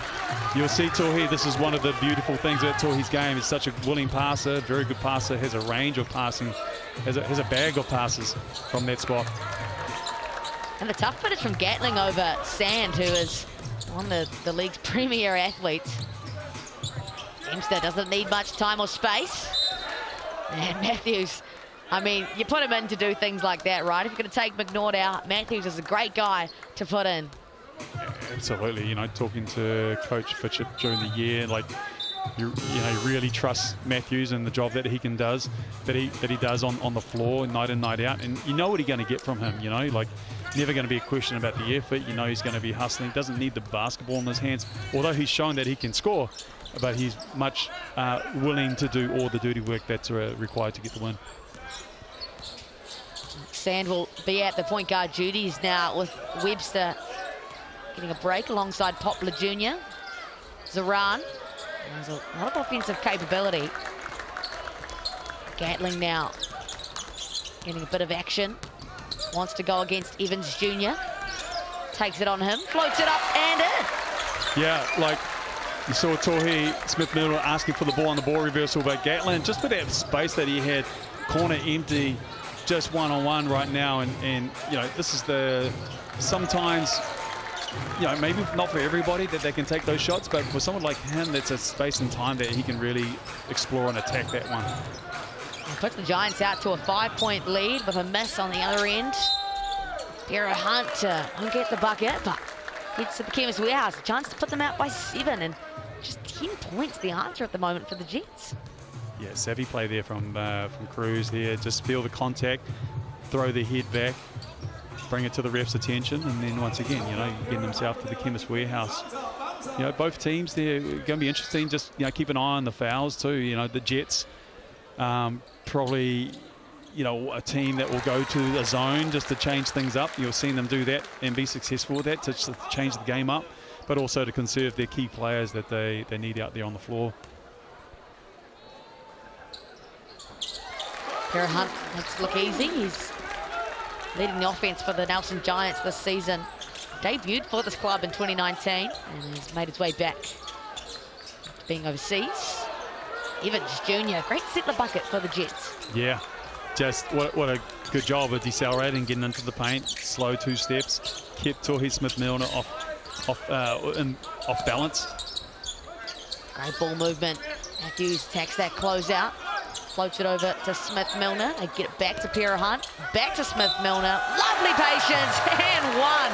What more can you ask for? Yeah, just smart play. Torrey gets the young fella up in the air and draws contact and the easy 2 points. But just see the way he gets out of this ball screen, slips out of there, gets the N1. And of course, Tony Webster and the Manawatū Jets, they need a timeout to talk things over after a strong quarter thus far from the Nelson Giants. And I mean, this gives us a great opportunity to talk about the recently announced Tall Black squad, Judd, for your upcoming first stage of the World Cup qualifiers starting next month. You take on Guam and the Philippines here in Auckland. Here's your squad. Talk us through it. Yeah, a lot of names that are currently playing in the NZNBL, which is great to see. You know, our talent playing right here in Aotearoa and in front here. And personally, great for me to keep an eye on them, really close. But other names there, you know, Wardenberg, Meninga, Mojave King, Shea Ili, guys that currently, well, Sam Meninga's in town, but the others overseas at this stage. But great to have them in. Yeah, it's a good lineup. I think it's got a good balance of, I guess, experience. Guys that put on the singlet, the black singlet many times, and then guys that are going to be around for a long time, hopefully, and wear that singlet for many years to come. So it's a mobile group. We've got some size there to contend with. You know, Philippines can really put together a real big squad. They've done that before in the past. It's a physical outfit anytime that we play the Philippines. Nothing much in it, and but we really like the firepower that we have, in particular with the guards and the downhill speed that we have with the Ty Webster, Shea Ili, and Taylor Britt, three of our probably quickest guards that we've ever had, and to have the luxury of having them, you know, we're really going to have, I guess, without giving too many secrets away, I guess, but you know, everybody being able to keep up with them and get ahead of the basketball is going to be a big key. 100%. It's a really exciting squad you've put together. You know, some of our premier players who are having great seasons. A lot of size in there as well with, I mean, the trio of Sams that you've decided to pick. The Sam, yeah. Yeah, alongside Tohi as well. Yeah, that's right. You know, in modern day basketball, now he's starting to get these players that are, you know, are they bigs? Are they wings? What are they? Like, you got Meninga there, can slide between the 5 and the 4. You got Wardenberg that can probably go to 3, 4, or 5. You know, so we're getting more and more of these players. Carlton Davidson, another one that can play 4-3, and seen him play some 1 in this day and age. But it really is the future of the basketball here, and not to say that there's not a place for players that don't have that. It's great to have that balance of both, because, you know, we don't want everybody to be that. We want to make sure that we've got some real solid structure around those guys as well. I think it is a really well-balanced squad. You guys take on the Philippines July 3rd at Spark Arena. Me oh my. The last time you played the Philippines there, that is genuinely the loudest gym I've ever been in, Judd. Probably the same as you? Yeah, well, I've played the Philippines in Manila twice too, and that's probably, yeah, that's probably beats that one. But yes, I've never seen a Spark Arena so electric and with so much noise than the Filipino fans. So yeah, it's a great atmosphere. You know, get along to that one. You're certainly going to see a great show. 100%. And then Guam, July 6th at Event Finder Stadium. Equally as exciting. So plenty of basketball, you know, on our floor. Tall Blacks basketball. It's very exciting to see. Yeah, and you know, for us too, I'll talk a little bit about the path ahead, and this window is important for us. You know, we're trying to build things and get to the next round, and you know, the next round gets us, you know, another step closer to a World Cup. You know, we want to be at those World Cups, and we want to have time together, and we want to be performing at the World Cup. You know, we just don't want to be making an appearance. We want to go ahead and do some things there, and you know, go back, rewind the clock a little bit. You know, back to my time, like, you know, we had a group there that we could do, that we did, you know, and so it sits with us as New Zealanders here that, you know, anything can happen. Look at our junior men's teams and what they've been able to do in recent times, and so, you know, really exciting for us. But yeah, these games are important for right now to get the wins as much as we can, but also to what it leads to in 12 months' time. Best of luck, of course, Judd, and yeah, everyone listening at home, make sure you get your tickets. It is some of the best basketball you see here in Aotearoa, right in front of our eyes. And that's some of the best basketball we've seen tonight. Shane Gatlin. Gatlin just doing his thing here. Great, you know, somebody that we spoke about in those creation moments, that he's got this talent about him that he can go ahead and do those things. Last possession of the quarter here for the Jets. A score would be very welcome, and who else would you go to? First it's Webster, then it's Poplar Jr. on the offensive rebound. That's his third of the game. Dempster whistled for that one. And the Trafalgar Centre crowd does not like the call. They're not agreeing with the refs on that one. Poplar, look at the work that he does off the basketball. You know, you see he caught Tuhi out, you know, ball watching that one as a help defender, and he's staying with the play, and that's what you like about him. He's not giving up on the play, and this is why he's such a great rebounder. He puts himself in these positions to go here. All the rebounding is done on the ground. You know, they're long, but you know, he's winning a lot of these rebounds like below the rim. Averaging just a shade under 10 rebounds per game. Poplar Jr. He's 6'8", 30-year-old out of Chicago. And it's going to be a BNZ player timeout to end the quarter for the Nelson Giants. So scan that QR code that pops up on your screen for your chance to win tickets to this season's games. We are in round 11, which is the NZNBL inclusion round. Of course, basketball is a game for everyone, and we make that very accessible here in Aotearoa, and the NZNBL wholeheartedly supports that. And so make sure you scan that QR code, because time is ticking and you want to make sure you get along to a NZNBL game sometime this season. Judd, who are they going to here?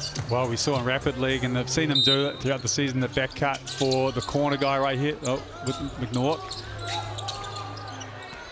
We're going to go to Gatling's and fell over. Can't find anything uncontested. Gatling will get it up. And that'll be us there. A Giants lead 22-14. A relatively eventful quarter, Judd. Yeah, the Giants doing good work here. You know, keeping the Jets to 14 points is a great outcome for them. Ty Webster at 2 points. So, you know, he's receiving a lot of attention off those pick and rolls, and he's been very willing to letting the ball go. And they've had some great looks. They haven't converted on some of them. So, you know, they'll continue to move the basketball. They'll continue to have those looks. They're 0 from 6 from the three-point line right now, the Jets, but some of them have been great looks, so they'll be happy with that. But yeah, as we see the Giants, you know, great start for them, and they'll be hoping to carry this on. Plenty of basketball still to come here on Sky Sport. We'll take a quick break and we'll be right back.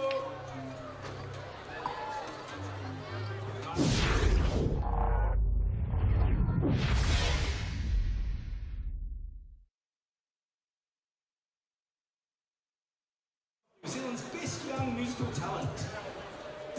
Manawatū is part of a collective of Māori health providers committed to improving the well-being of wahine and their whānau through waka whānau ngā tanga. Woo, that's a word.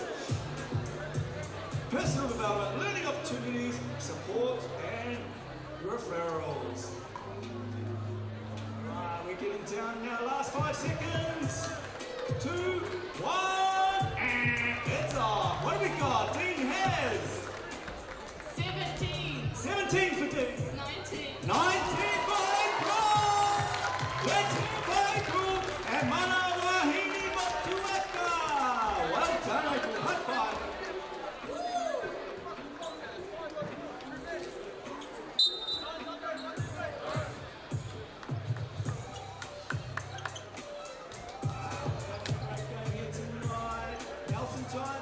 But it's not over yet. We need the support. So as they come out and call, let's hear it for the NBS Nelson Giants!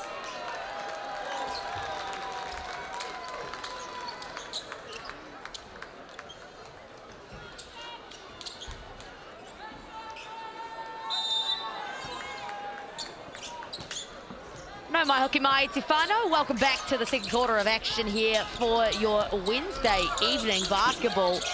NZNBL round 11, and what better to pair basketball with than a large cheese pizza from Sal's themselves. You can scan that QR code to get a chance.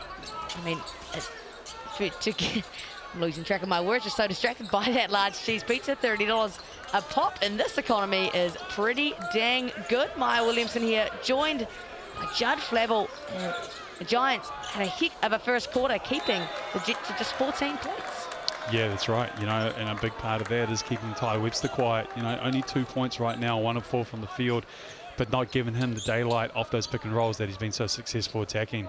So, you know, the Giants will be happy with that. And then, look, we just saw a post-up play for Poplar there, which is a but they left in single coverage there with Smith Milner guarding him in the post. So, yeah, let's see what the Jets have, you know, in these half-court sets, how they're going to attack. Is it pick and roll? Is it post-ups? And that's a great look for the Nelson Giants with Toi Smith-Milner. Yeah, and seeing Gatlin, I like it. Gatlin, of these first two players, had the touch of the ball. First one unsuccessful with the isolation, but that one there coming off the zoom and finding Tohi popping out on the three. That's when they're at their best. This is the guy I truly believe that can really help them a lot more than what probably he's been shown. Although he's had 20 points, but there's probably a whole lot of other things that he can provide them with, just generating a lot of pace and open looks. Speaking of pace, here is Ty Webster. He's just been unsuccessful thus far. 1 of 5 and the turnover there. Giants on a serious roll. They go into Luukkonen. Smith Milner skips it over to Gatling. And he nails it from downtown. It's all Nelson Giants. Yeah, I was just going to say the Jets are doing a great job defending this 5, you know, outnumbered right there with Ty Webster going down in the background. Forced the Giants to take about 4 or 5 passes, and but as they give up the 3 at the end, you see Ty Webster, you know, struggling to get up off the floor there. But yeah, the Giants come out, great start to the quarter, up 14-point lead right now, looking dangerous. So seen the Jets do this before, you know, like early in the game, things not clicking so well. It doesn't take much for these guys, because once they get the rhythm and they find their confidence, this is a team that's probably as good as anybody in the league once they're rolling. Yeah, that's the identity they have, right? They are unfazed by these kind of deficits. I mean, similar to the New York Knicks, you could say, is just unafraid by these deficits. And I mean, Corey Webster not playing tonight, but surely, you know, giving his advice and some guidance. That's a lot of experience sitting right there, and Corey's played in some of the biggest games and moments on New Zealand basketball, and won a number of championships, and fortunate enough to win one with them with the Rams, and obviously with the Breakers as well in my time and our time there back in the day. But yeah, we know Corey for the shooting and the scoring, but this is a very smart basketball mind that he has, and it's great to see him sharing that knowledge out there on the floor when they need it right now. They need some leadership, and yeah, let's see what they come out with. 4 South NBL championships and 100 games for the Tall Blacks. He'll definitely go down in the history books for Aotearoa basketball. And now let's see how the Jets respond. 1.5 minutes into the quarter, calling a timeout. Gonna go to Ty Webster here, and to no surprise, but just misses the gimme again. Yeah, great look though, great play. You see him come off. Tohi not aggressive on the pick and roll, then he's able to get downhill. Just a great job digging into Pero Hunt. Smith Milner gets in the lane. He's been very active offensively early. Yeah, smart, you know, on the kick out, you know, this is what Tohi does. He hits a 3 on you. Next time out, you know that this man's capable of hitting 2 or 3 in a row. They fly at him, and he's able to attack that long closeout. He does a good job there on just the pick up as well. So low pick up to protect the ball. You see the hands coming in where the foul was drawn, and then able to get himself to the Chemist Warehouse line. Of course, every made free throw this season goes into the tally for your Chemist Warehouse and Buff New Zealand Hoops and Schools program. You can scan that QR code and pop your details in if you're a school among the Deep South, the Dirty South, Southland and Otago. Great initiative by Chemist Warehouse, making basketball accessible everywhere, I should say. This is a big lead for the Nelson Giants, the biggest of the game, 16 points and counting, it seems. Onto Luukkonen. Task's probably never going to be on, and this is what the Jets love, transition basketball. Not today though. Poplar Jr., he loves offensive rebounds. Doing Poplar Jr. things, you know, this is the man that puts himself in the right spot at the right time. You go back to that double team in the post as well, and just, you know, what's led to this transition take. This is the best way for the Jets to score right now is the push, you know, turn those stops into transition pushes and these easy opportunities. But yeah, Luukkonen got to do a better job with that double team coming. You know, most bigs just got to be able to, you know, step outside that double team too. You know, you can step to the short corner, dribble out of that one. You don't need to be committed to to making that pass. And certainly guards, when they come down with high hands too. So, you know, showing them a different look, show them a ball fake, you know, be deceptive with your eyes and yeah, do a better job of connecting with your teammates outside. Jets needed that from Poplar Jr. Massive play there from Small. Now they can go in transition again. They go back to Poplar Jr. Shuffles his feet a little bit. Takes an extra step. No arguments from Poplar Jr. on that occasion. Take another look at this. Just comes from behind is Isaiah Small. They would have loved to have that one back, the Jets, in terms of the offensive position. Yeah, but they're getting the stops, you know, that's the good thing. The numbers will come out their way once they, if they're able to convert in their transition. But the good news for them right now is, you know, yeah, they're able to get these stops and run outs from here like Small is doing right here. I think he thought he had the foul call there, Small. Tried to sell it, but didn't quite get the result that he was after. McNaught is on an island. We'll call that a pass to Liam Judd, his roommate. Gatling from the top. Oh, good.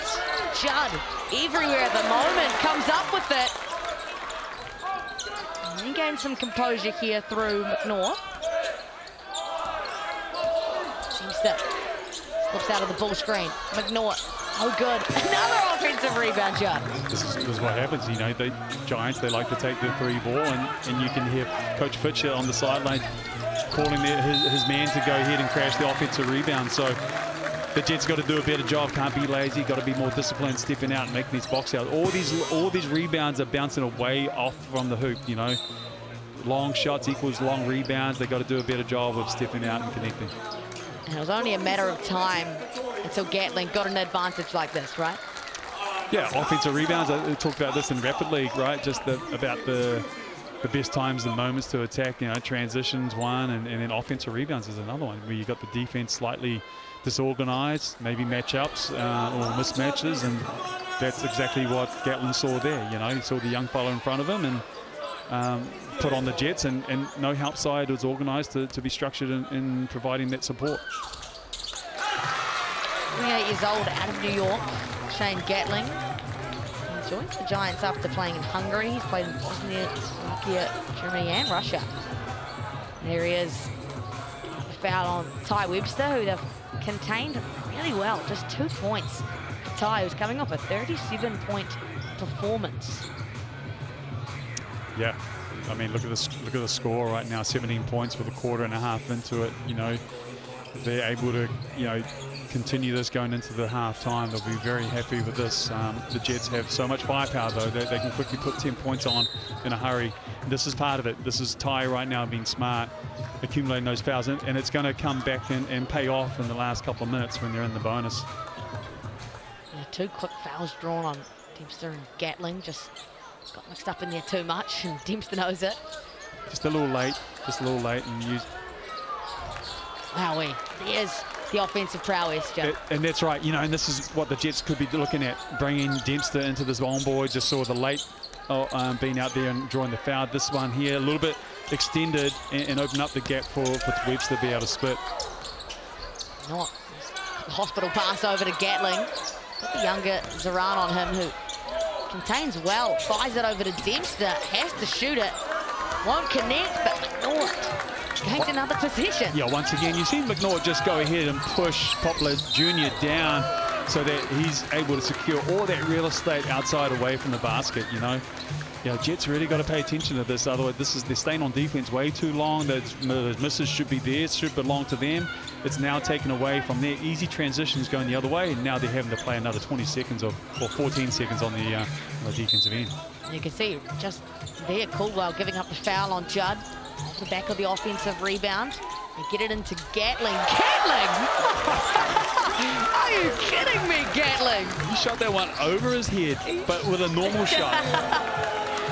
That is an in-game trick shot. Can we see that one again? Yeah, that is like dude perfect stuff. I mean, can't say Fitch drew that one up. That is impressive from Gatling. That's just players making a play. Oh he was my facing us. goodness, he genuinely was. He was facing the other hoop. And if you're the Jets, man, that stuff makes you mad, eh? I mean, what can you do?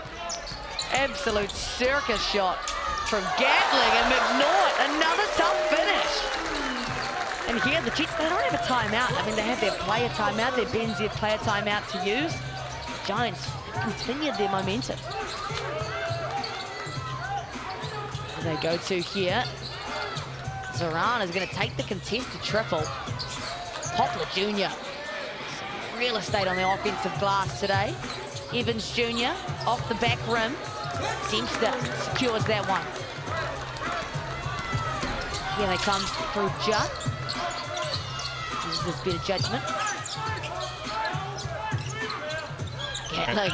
And you hear Coach Pritchard just saying, leave him, spice his space, let him go to work on that matchup. Happy for Gatling to go ahead and try to punish that defender. Here's Ty Webster. That is the format of basketball he loves so much. Yeah, and it starts with securing a rebound. You know, there's no secret to it for the Jets. If they secure these rebounds, this is when they're at their best. Corey Webster doing some assistant coaching on the bench there. It's head coaching. Yeah. That's what head coaches look like. Get down up the picture. And probably a much needed timeout here for the Nelson Giants. You know, they had a lot of that momentum, but you can't let this guy get what he wants. Yeah, I mean, Ty making that look very easy, tough to contain in the open court like this, and certainly, you know, the Giants don't want to give up. It's probably more of a momentum killer than anything else. You know, let's not give this team any confidence right now and keep them, you know, keep them at bay.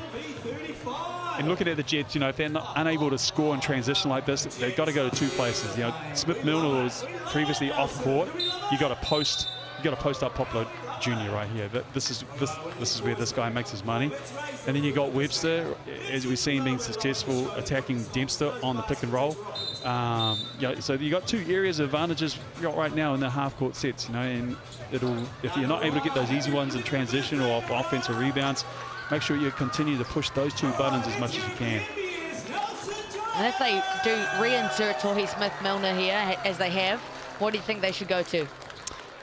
Well, with the Jets, I think it's still with Poplar, you know, Junior, and then it's still using Ty Webster. You don't need to bring. I mean, sure, you can still go ahead and bring Smith-Milner into it. There's, but the biggest one for me right now is like securing their defensive rebounds. Well, that'll help out of timeout.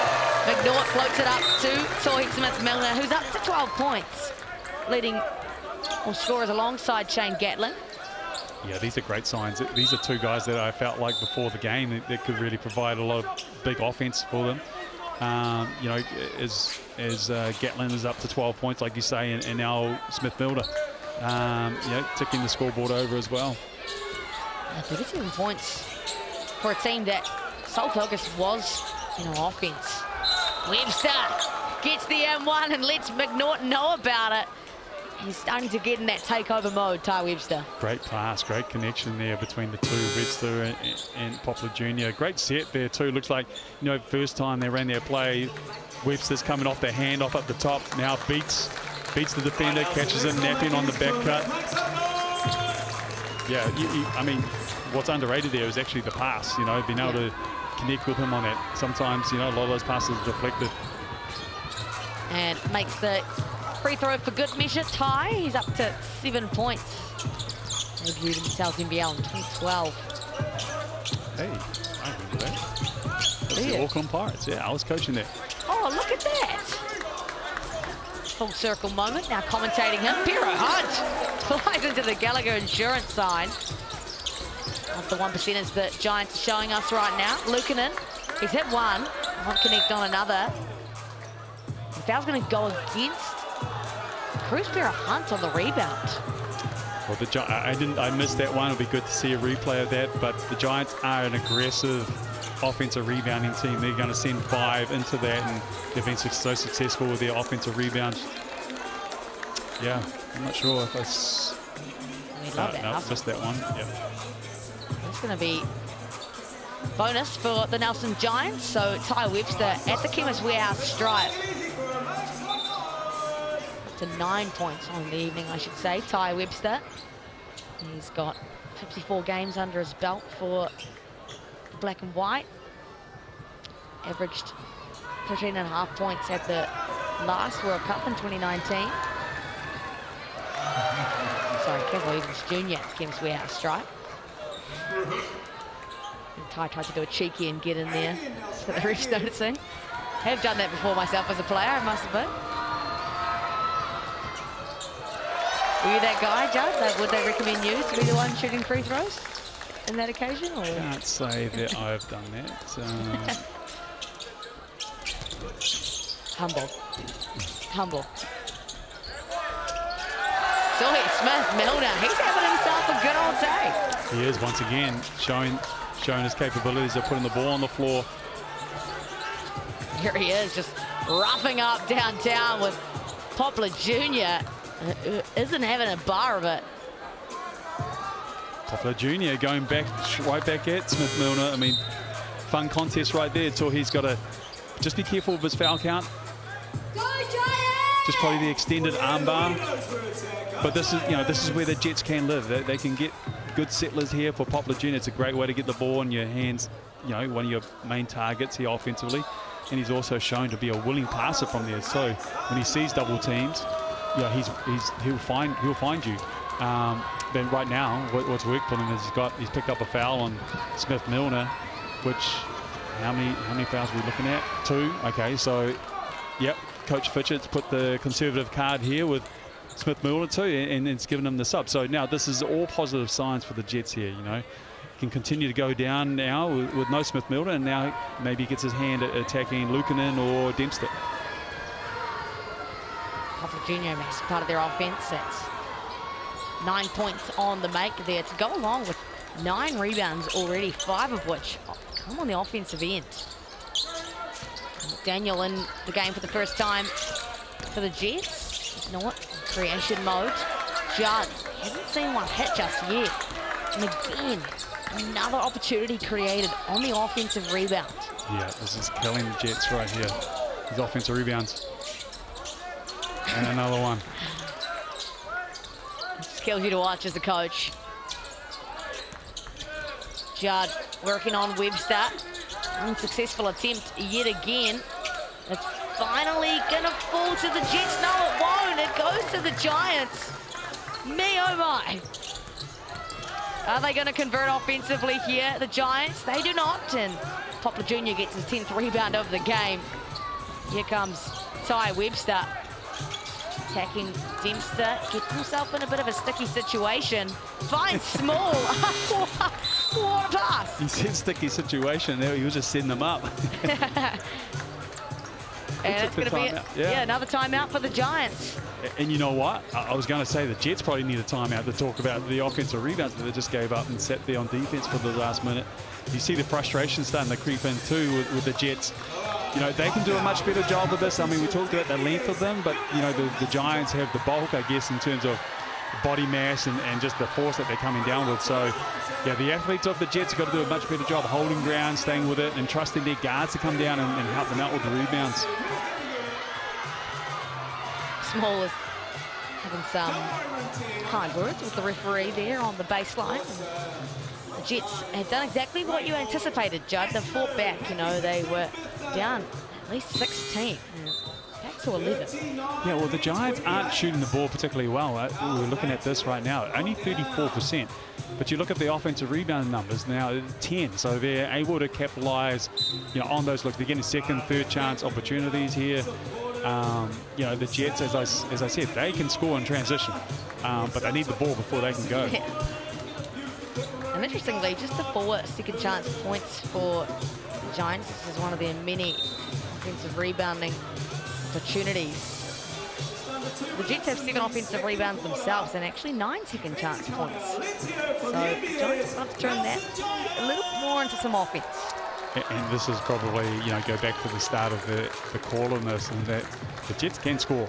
They find ways to score, and players putting themselves in the right spots. And we talked about Poplar Jr. just somehow coming up with the ball and find a way to put it in the basket. But and the Giants, when they have their struggles. So here they go, nice play. They get Gatlin out of the timeout here, and which was successful in the last time they came out of the timeout. Good play, good run here, and they draw a foul. Yeah, it's an early one. I believe it was against Small in that pick and roll. Take a look at that. Just got a little bit too much over Gatling. No doubt they'll go back to him. Kick to Debster. Back to Gatling. Gatling works, pulls up, nails it. Makes a count, does Gatling. He's got 14 and he leads all scorers in this contest. Back out to take a lead, 13 points, as Small responds with a triple in the corner. Good signs for Small to hit that shot here. You know, right there, big minute for the Jets. Left 1 minute left in this ball game. If they can come up with a couple of stops here, convert on the other end. You know, this is only a 10-point lead right now, but they've got a chance to eat into that lead. We just see McDaniel working down low on Luukkonen, and then a little bit of indecision came from Luukkonen. And now a chance for Jets to bring it back to a single-digit lead, which they love. Heading in to half-time. We'll take a look at that. A little bit of a dog's breakfast. You know, and just quietly, like, great to see the imports getting on the floor right here for the Jets. You know, it's little moments like this that your team needs to see, and you as a leader right now got to lead from the front and set the example here. You know, they're right in this ball game here, and they can come out of this and eat this down to like 7 points or 8, 7, even less. They'll be in great shape. Well, that will help. That will absolutely help. Small just bodies Debster for the M1. Debster, can't believe it. We'll take a look at that. Yeah, tight, close one. That's why the refs get paid the big bucks. Look, I think he was just a little bit, probably the angle that he was arriving at, because he was coming from this side, and always tough to, maybe he was there on time, but just the fact that the two lines or the two angles just didn't do him any favors. That's 3 fouls now on Debster. Hurt more in the second half. Go to Gatling again.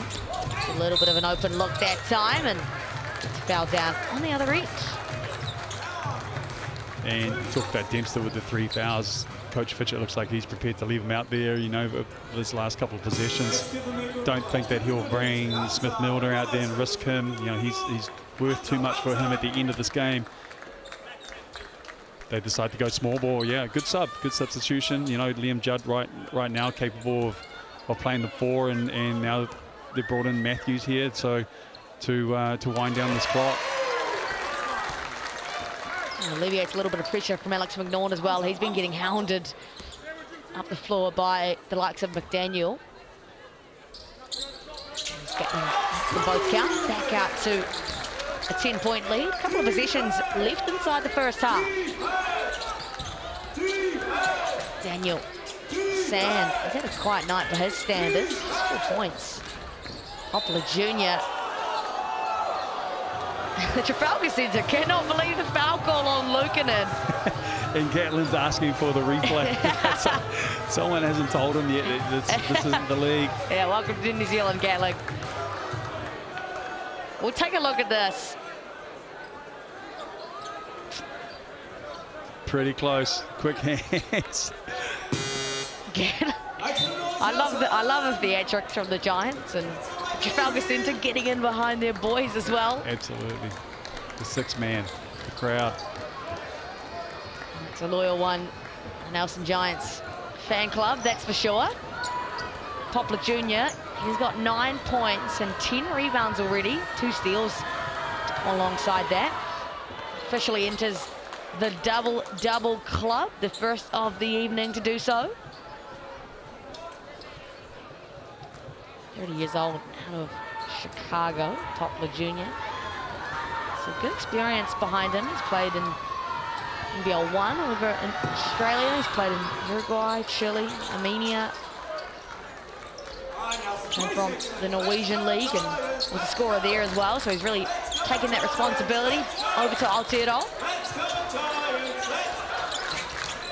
Possession here, quarter. Dempster stops on a dime, no good. Gatling, the last heave, oh my goodness!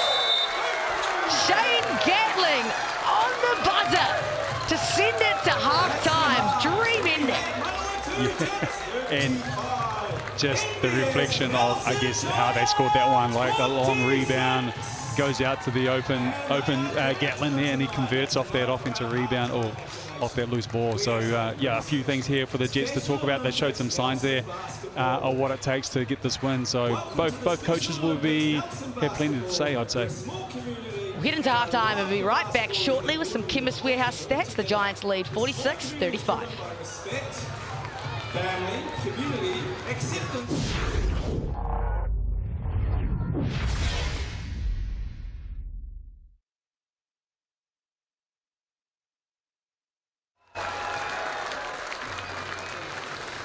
Right, a second Insular.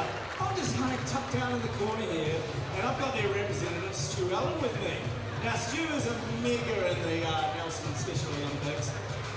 Stu, tell me, who do we have on court tonight?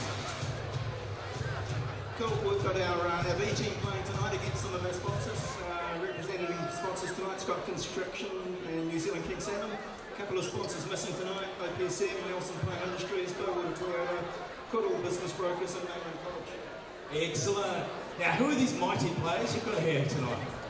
On the team tonight, or on the court tonight, Sarah Ewers, Carlin Spears, Rick Stratford, Lockie Hewson, Samantha Ellery, Hamish Stamp, Debbie Green and Stephanie Kelly.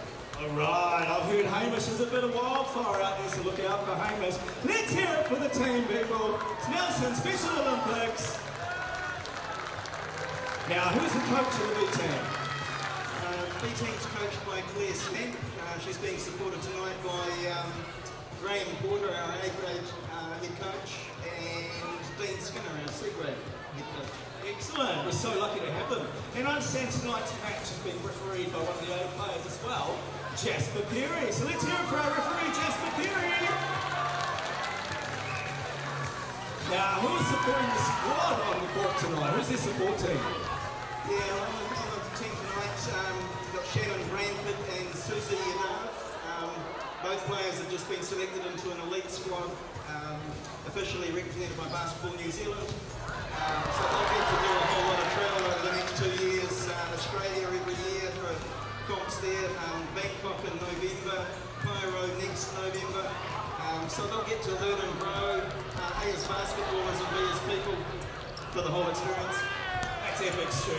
They're obviously showing passion and drive and how hard they work. This is taking place overseas for all things. Now, tell me, Stu, what is the Waikaha basketball squad? What's the story about them? Two legendary basketball coaches from Special Olympics. One from Manawatū and another from Kawa. I realised there was a glass ceiling. So, Special Olympics, you get to go to nationals. From that, you might get selected to represent Special Olympics New Zealand at the Worlds. But the Worlds are every 4 years, whereas the Waikaha Basketball Trust will give them, in this case, Shannon and Susie, international exposure every twice every year. Oh, that's incredible. That is absolutely amazing. So, how many basketball squads do you have in the Nelson Special Olympics basketball? Yeah, 3 full squads, A, B and C. So last year... No mai hoki mai te whānau. Welcome to halftime here in the Trafalgar Centre. Absolutely putting it on for your Wednesday evening hoops. Al Empson, Judd Flavel alongside. Tall Blacks coach with some of his talent in and amongst these Nelson Giants and Manawatū Jets squads. Giants a slim 46-35 lead. Judd, the Giants will be pretty happy with what they performed and what they produced in that first half. Yeah, in particular the defensive end right there, keeping Ty Webster quiet for the majority of that half. I mean, he got a couple of, I guess, opportunities in transition, but yeah, overall a good sign for the Giants, you know, on a night where they're not shooting the ball particularly well, but able to get the job done defensively. And for the Manawatū Jets, I mean, what do they have to adjust to here in the second half? Yeah, well, I guess what I've been sort of, probably people back home getting sick of me talking about the offensive rebounds that they're giving up, but really is that plain and simple, you know, number one, take care of your own, I guess, you know, rebounds, box out, take care of that. You know the Giants are coming flying in, and they've got 11 offensive rebounds right now, so, you know, the Jets are a team that obviously have a lot of good athletes. It can be successful in the open court. This is how it starts for them. You know, secure the rebound, then go. Just gives warehouse stats. Just looking at our scorers, Shane Gatling been really impressive alongside Poplar Jr. for the Jets. He's got 11 points and 10 rebounds. And Smith Milner doing some distributing alongside his scoring. Judd, 14 points to go alongside 3 assists. And no box for the Nelson Giants, unfortunately. And some good defensive efforts, but I mean 4 steals and 4 different guys getting it done for the Giants. And Evans, the lone stealer from the Manawatū Jets. Got some aspiring Giants and Giantettes maybe, or Pokai potentially in the future. So, John, what can we anticipate for the second half of action, just quickly before we go back to our break? Yeah, look, I think the Giants once again will stick with the same formula. You give Ty Webster a lot of attention on the pick and roll. Don't give him any daylight. You know, continue to crash the offensive rebounds. And for the Jets, it's about doing that, Vice taking care of their business there, and see how many times they can get out and run. Plenty of basketball still to come here. Whānau on Sky Sport. Don't go anywhere. Don't forget those rookie chai colas, they're mighty tasty.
All right, let's have a big shout out to the Nelson Special Olympics basketball team.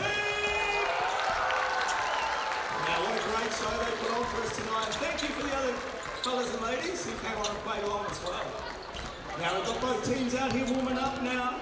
So you've only got 3 minutes to top up your drinks at the bar, or get some chippies or a hot dog, or some of that delicious Sal's authentic New York pizza, maybe even a garlic knot. Head on out to the foyer, grab some food, grab some drink, top yourself up, support the next Nelson NBS Giants. By shopping at their canteen, you're supporting your team.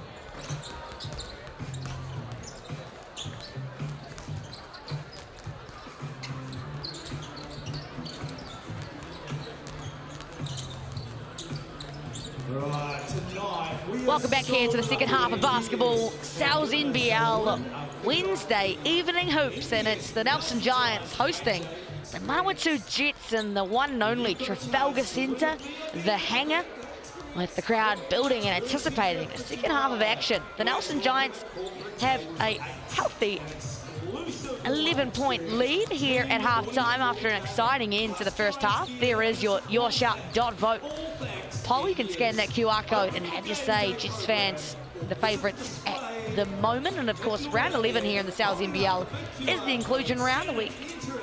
And next week, we are celebrating a league-wide initiative that reinforces basketball as a game for everyone. So teams around the motto are recognising inclusive basketball.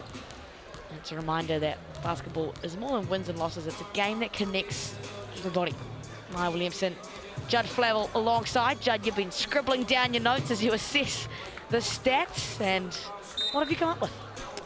Yeah, looking at some key stats here, and we talked about, you know, Caden Sand, just how we hadn't mentioned his name that often, I guess, in this call. And, you know, when you think of Caden Sand, you think about the downhill attacks he has in transition. So, obviously, you know, go back to the securing your defensive rebounds, but this is where it's hurting them. It's hurting them in the transition where they can accumulate a lot of good points and, you know, not getting to the foul line as well. And that's another area where that comes to life because you got downhill speed and disorganized defense. Ty Webster only with one free throw as well. So, you know, the Giants will be happy about keeping these guys that really got their athleticism and speed and keeping them under control right now. The Jets, easy one for them. If they secure the rebounds, they can quickly eat into this lead, and they showed that for a couple of periods of time, or a couple of patches, where they're able to do that, and quickly this thing was back in under single digits. Yeah, much like the New York Knicks, they have that fire inside them that no lead is really too much. And it's 20 more minutes of basketball, and we expected to see more out of Caden Sand, like you mentioned, and potentially a little bit more out of Cruz Hunt. I mean, you know, Gatling has been massive for them with 19 points at the half, but Hunt just 2 shot attempts. Yeah, and I think, you know, they won't be too disappointed with that. I mean, Cruz has been great all season for them, but, you know, the trade-off right now is that someone like Gatling, who they are drawing up some players, I think that they need to draw up these players for Gatling to get them going. You know, you're trying to see how much you can get out of a player like him and how much he can provide the team. You know, he's leading with 19 points, so, I mean, one of the two, it'd be great to get both of them going, but sometimes it comes at a cost of, as long as it's not taken away from the team production, which I think this is what we're seeing here with the Giants. I mean, it's still working for the Nelson Giants at the moment. We've got 20 more minutes of basketball to see who it really works for, and it looks as though they've come out in a zone here early, Judd. Yeah, both teams have a zone in their playbook, and so Giants coming out. Probably not quite what the doctor ordered in terms of their zone defense, but good to see something different. Yeah, and we'll probably see in the second half that, you know, after free throws, after timeouts, that the Giants will change up their defense, something that they've been known to do. But, you know, they've been in control most of this patch of most of the game here, so they haven't had a reason to go and really change up what they're doing, because defensively they've been pretty solid. They'll be pretty happy with what they've shown in that first half. Of course, all made free throws in the Rapid League in the Sal's NBL contribute to the tally for the Chemist Warehouse Hoops and Schools and Basketball New Zealand program. You can scan that QR code if you have a school in the deep south, Southland and Otago. Chuck in your details for your chance to get amongst. There's a small, the 28-year-old Mary Lynn makes a couple of free throws from the Chemist Warehouse. And now we see the Jets coming out with their own version of the zone. Great runner there from McNaught. Yep, a little kiss off the glass. Looks like they're aggressive defense nonetheless here from the Giants. Webster gives it to Evans Jr. Make the tough finish, and snatches that one away. And the Jets haven't been able to really find too much form from the outside. You know, 1 from 12 now from behind the arc. So hopefully they keep taking those open looks. You know, the numbers do, you know, as it always does, the numbers do tend to find a way to work its way out. I mean, not really a fantastic statistical night for the Giants from downtown either. They are 5 of 22. And there's an offensive foul on Poplar Jr. I mean, the risk was there. He has been going at Smith Milner all game long, and Tohi's just probably glad one finally went his way. Well, I felt like Tohi had been, these two have been hitting each other so hard in the post and everything, and Poplar Jr. was expecting the same type of resistance, and Tohi doing the smart thing as Tohi does, just moving his feet and taking it in the middle of the chest and almost anticipating that he was going to be taking a large part of that momentum and hit. Took it like a champ. As we see what the Jets love to do, play in transition, but oh my, another gimme miss. Ty Small will have nightmares about getting that one back. Kara Hunt attacks, loses the ball, gives the Jets another chance. This is really dangerous. Yeah, they'll find ways to put points on the board here. Ball flying around the perimeter. Sand continuing a drought from downtown for him. He's 0-5. Smith Milner, Judd in the corner. Speaking it, shooting droughts, he's having a tough night at the office. Nort, Small on him. Shot clock at 6.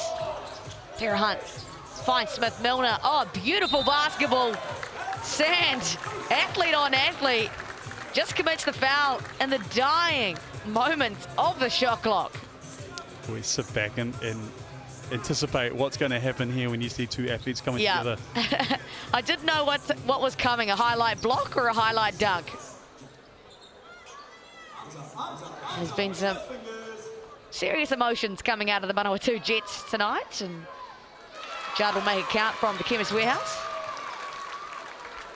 Hopefully they can lead that emotion. They need a little bit of emotion right now to find their way to go and hit somebody on the box out. But yeah, they channel that emotion in the right place and use it to be their friend.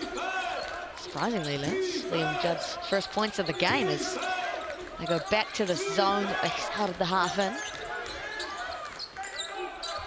And Junior finds no space. Sand. Nowhere to go against Pera Hunt. It's too long, and that is exactly what the Giants want. Yeah, kind of the offensive possession died for them. No, the ball just got stuck. Not a great look for the Jets. Judd can't connect once again. Just smacks himself on the thigh in frustration. Webster. The Junior probes. Goes again, spins, acrobatic finish from Poplar Jr.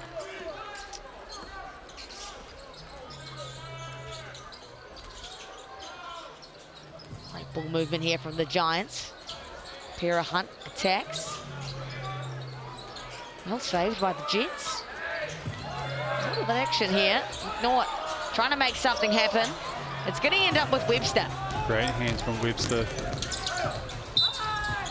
And gets the and one down the other end. A walking highlight reel is Ty Webster. Once again, in transition on an open floor, maybe no one better in the league at getting downhill and getting his way to the basket. Started with the defense once again. Quick hands, getting first to the floor and coming up with it. And rewarding himself and getting the two and walking to the Chemist Warehouse. You know, we just saw Webster play the scout, I guess, on McNaught. Kind of McNaught had the clock winding down. Webster sitting 2-3 steps off, you know, and challenging him to take the shot. Didn't want it. Kind of dribbled into the trap that Ty Webster was laying for him.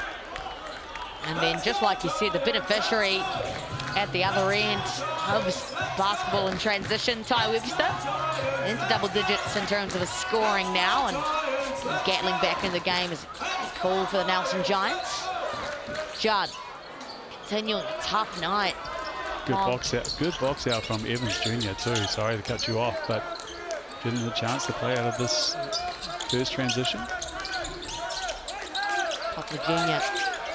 working. Evans Jr. now. Attacks McNaught. Sand. Fitch made sure to point it out as well, but he stepped on the sideline. That is an absolute coach killer. How many times have you seen that in front of your own eyes, Judd? Too many times, I would say. Yeah, that corner spot, there's not a lot of room. There's tight space to be able to. Got to be careful with your footwork operating out of that space. How many times did you do that as a player? Never. I never made mistakes. Never. Well, you had to be on the court to make those mistakes, eh? Not that anyway. Don't you miss seeing me around, Judd? Yeah. You're like, shut up, just talk basketball, please. Let's go. Just on with the job. Let's keep it professional here. 11 points, the deficit.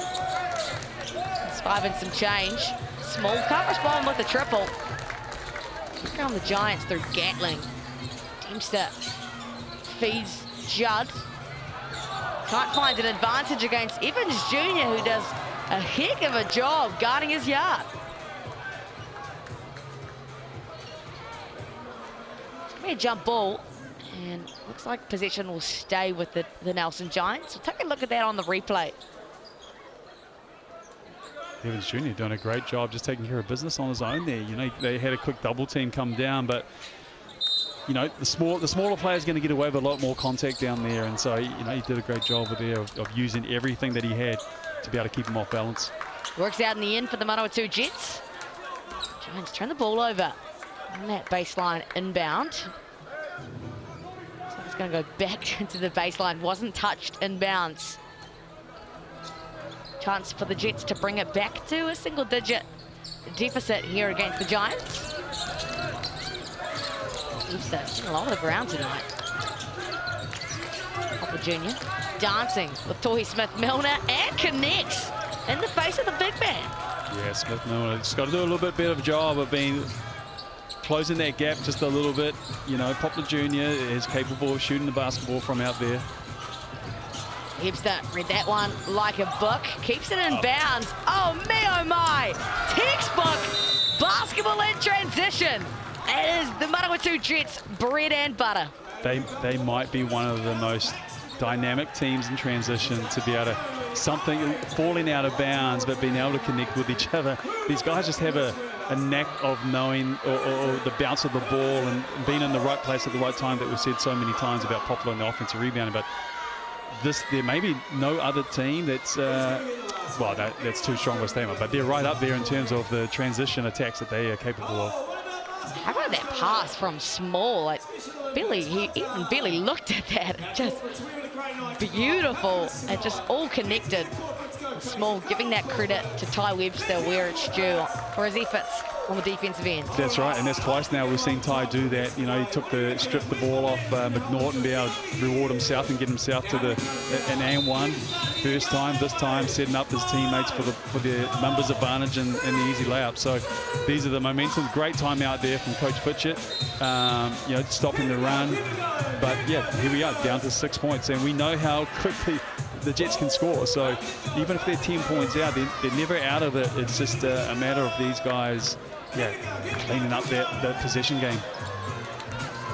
Done a much better job on the offensive rebounds as well. This half, the Manawatū Jets just 2 or 3 so far for the Giants. Yeah, I think they gave up 2 real quick early ones, but since then they've really tidied that up. So yeah, there's no secret here for their success. Gatling gives it to Smith-Milner. A little bit further out than he thought he was, but gets the friendly roll. That's a beautiful touch right there. You just see their ball just sit on, die on that first touch of on the basket there. Great short roll. Dempster with the assignment on Poplar Jr. Ty Webster saw an opening, took it, and makes it. Great set play again, orchestrating that one to get Ty back onto his favourite right hand, and just too big, too athletic for Gatlin there on the finish. The pressure, almost screen on Gatling. Smith-Milner from the car park. Dempster and Webster caught up on the rebound. A wry smile from either of them.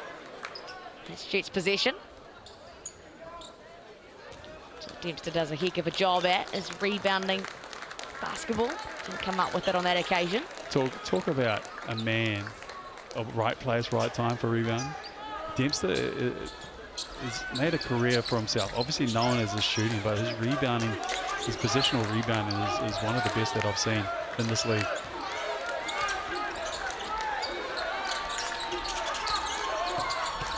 Evans Jr. finds a lane on Alex McNaught. Wants the foul call. Brings it back to a 2-possession game, Joe. Here we go. And look, what comes with this is their confidence, their momentum. they find a new gear, they find a new, some energy right now in their defense, and this is probably how, we talked about them getting their rebounding numbers and paying attention to that. They're probably a team that feeds off their offense to generate that energy and then really buy into that defensive side. Cruz answering with the 3 right there. Big one for him. Yeah, I was just going to say, massive answer. And from a guy who hasn't taken a lot of shots today, that's a big answer. Small. He's missed a couple of gimmies today and goes better on the second one. Make a little bit of a reset, but nonetheless, back to a 5-point lead after a massive 3 that we just spoke about from Tara Hunt. Gatling, bit of miscommunication there from the Jets defense. Small win to exit. Gatling took advantage of that.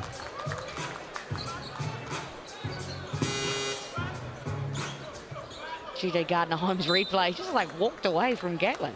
Yeah, just in two minds, not on the same page, whether he was hedging and then trying to recover back to his own, or whether they were going to just a straight out switch that. So just on different pages there, they'll need to tidy that one up. Gatling saw the breakdown and was quick to attack.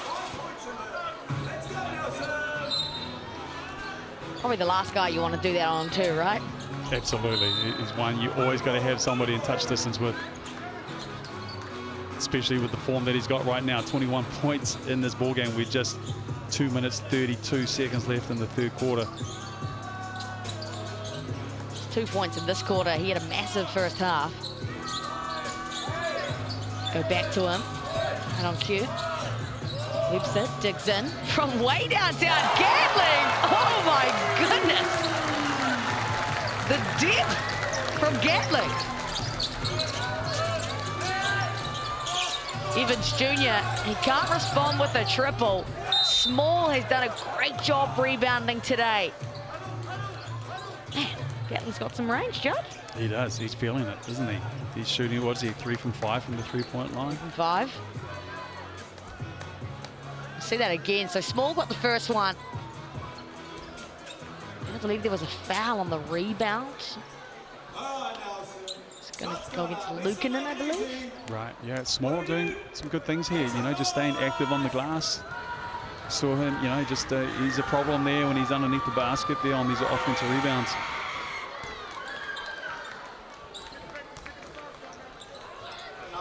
Jets now 13 of 19 from the Chemist Warehouse. One of the top teams in the league in terms of free throw attempts. There's that one out. There's a few points sitting on the table there, left on the table there, isn't there, with the free throws. Tara Hunt coming alive a little bit in this third quarter, but just couldn't connect on left-hand layup. Frustrated with that one. Just a tick under 2 minutes to go in this third quarter. Giants managing to hold on to the lead for a majority of this one. Here we go. This is the attention. Look for the double team to come. No double team. Ty Webster gives them the thumbs up. I mean, it's the right idea. It is the right idea, just not the right read, in terms of defense is staying at home off the basketball now. They're not doubling him. The read for him right now is to go ahead and be aggressive down in the post. Webster doesn't need any time to think about that one. Loves it. He just loves it. 2-possession game. Jets are not afraid of any deficit. Tara Hunt, patient with the ball. Works on Small.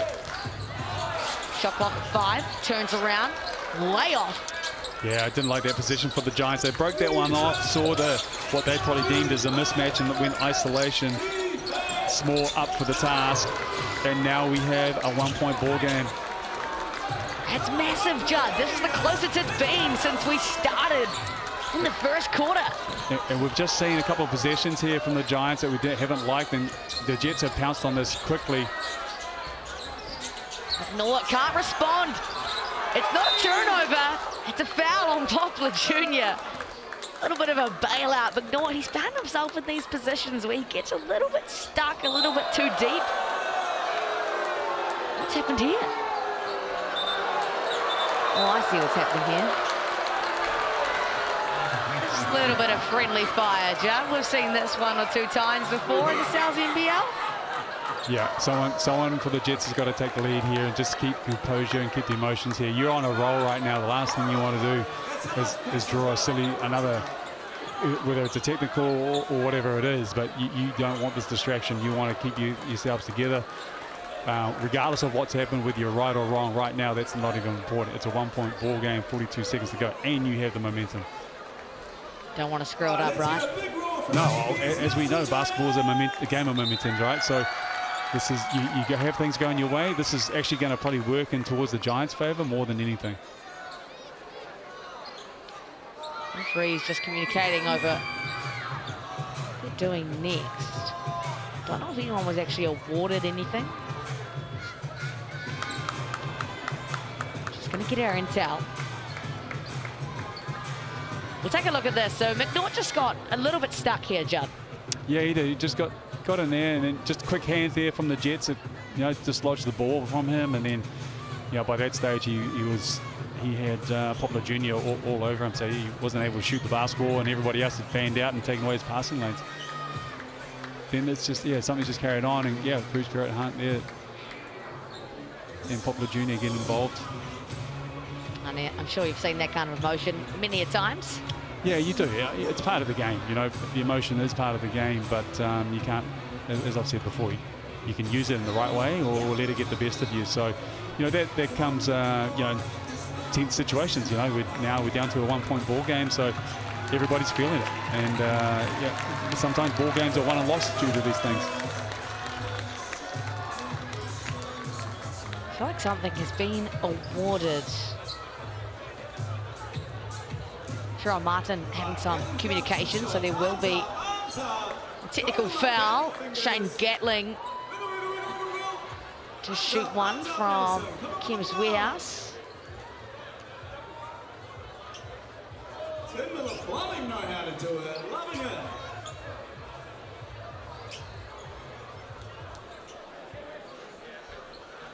Hold the line, Paul. It's getting a little bit lost here. Lukonen going for the shot. So Lukonen going to shoot from the Chemist Warehouse.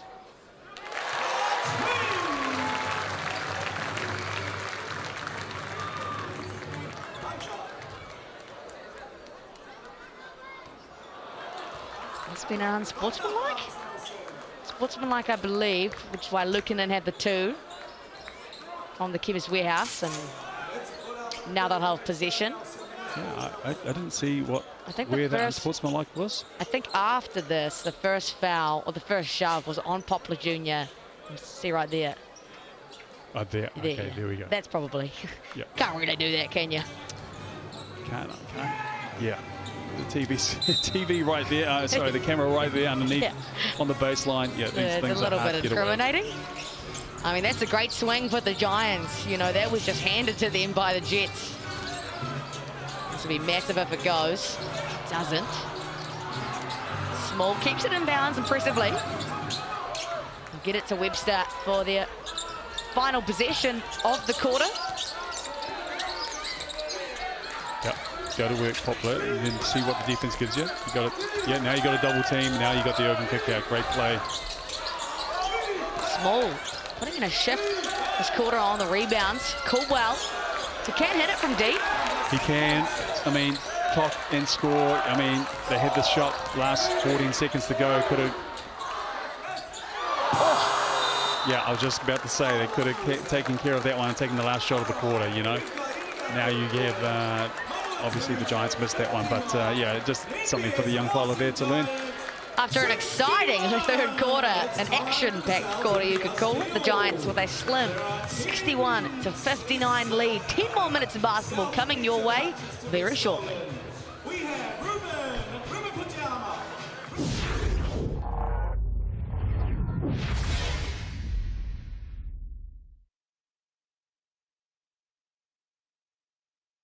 The run back to the middle and steal a sales pizza voucher. Whoever has the most vouchers win. Mark, set, go!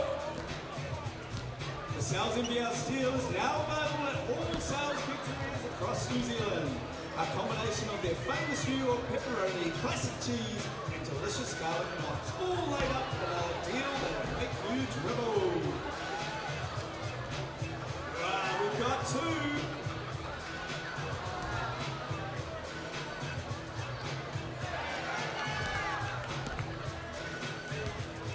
Jesse's got three, Ruben's got one. Let's go, Ruben, let's go, Ruben. Go, go, go.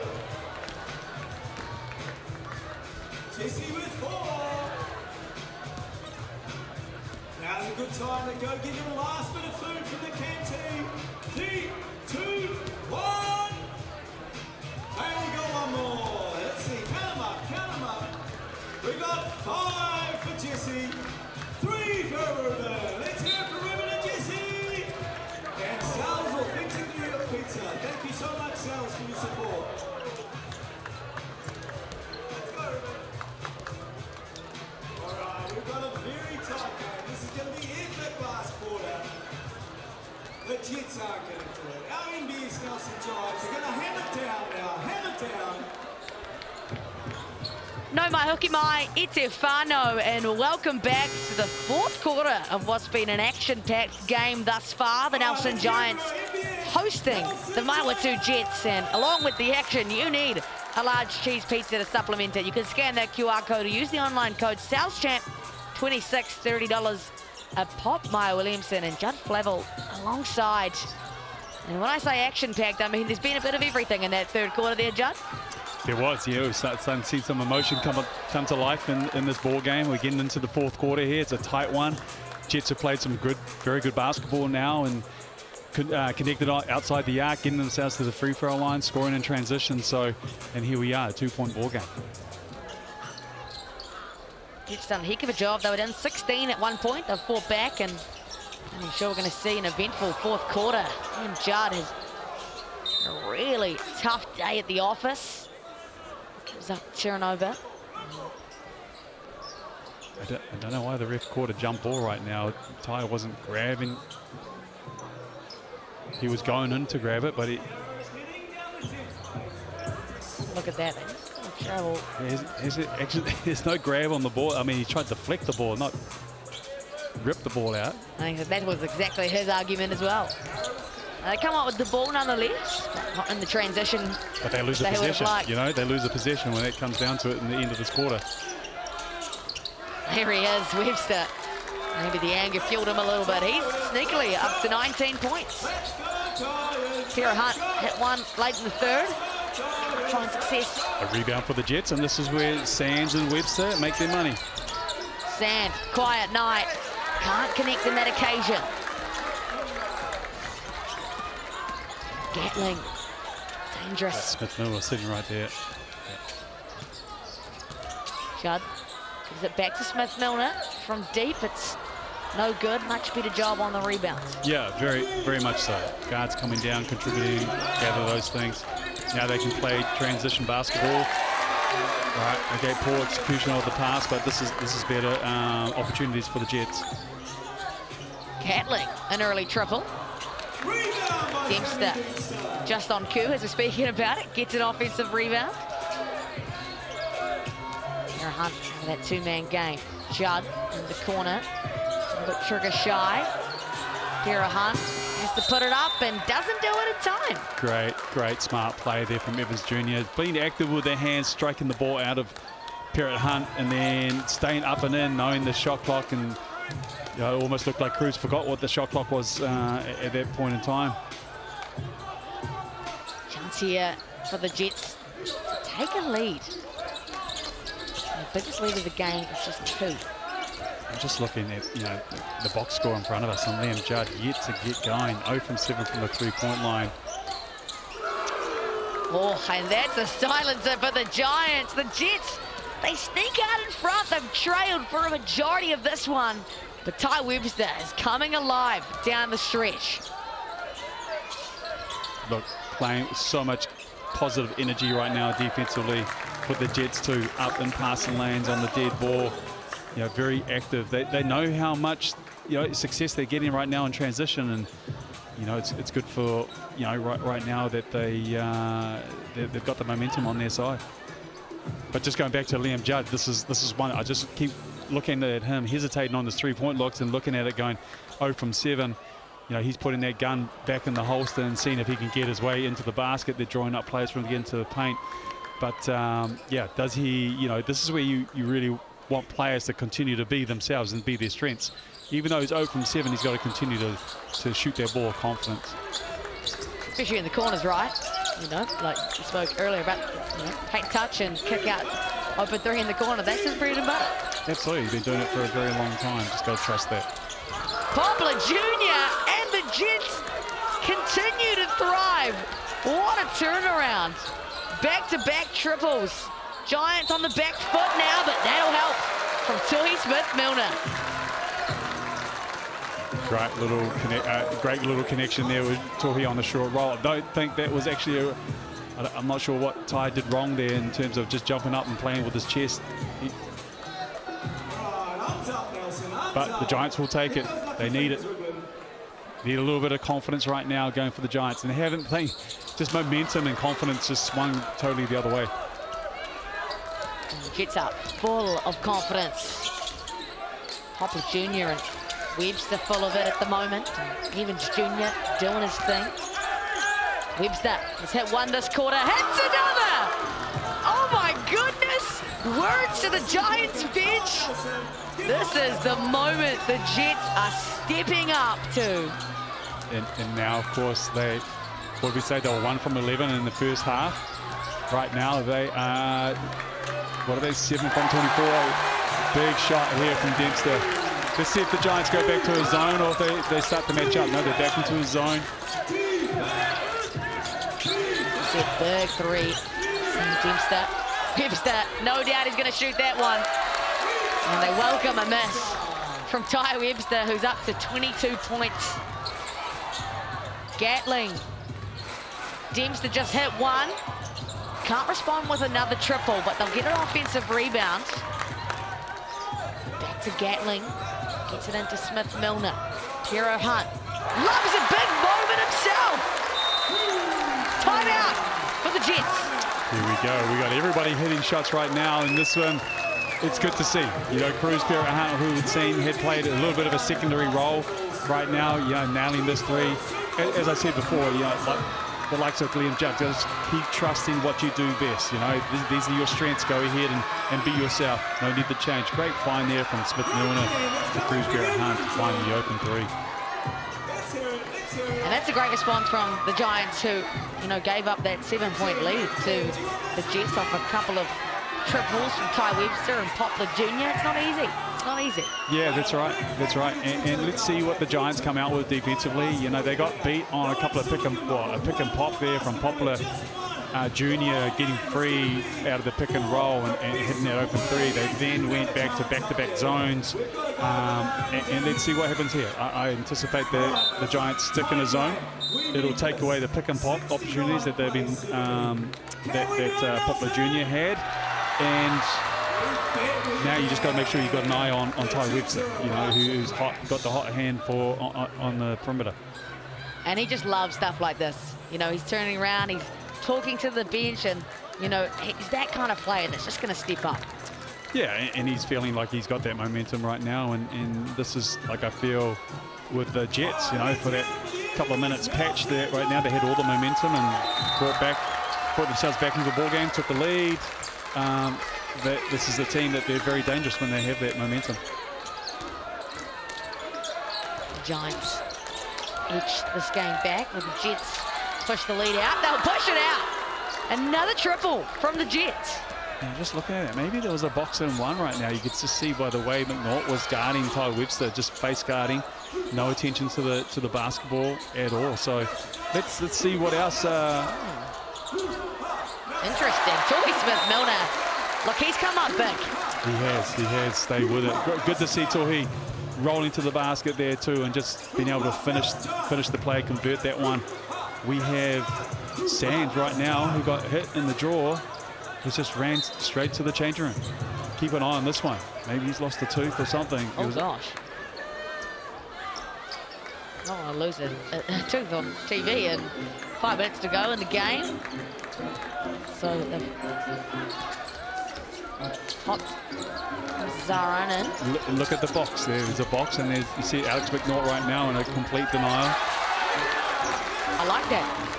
I like the call, yeah. It's giving them something different. I mean, if you're the Jets right now, you can still utilize Ty Webster. You can use him as a screener. You can actually run screens from him. He's got no help defenders coming off this. Gatling wants to dance with Webster. Takes it long too. Oh my gosh, it's just been shot making after shot making. And he wanted the foul too. You know, Ty Webster up there with the challenge, must have had a hand on the basketball. Massive call. Caslow Evans Jr., the offensive foul.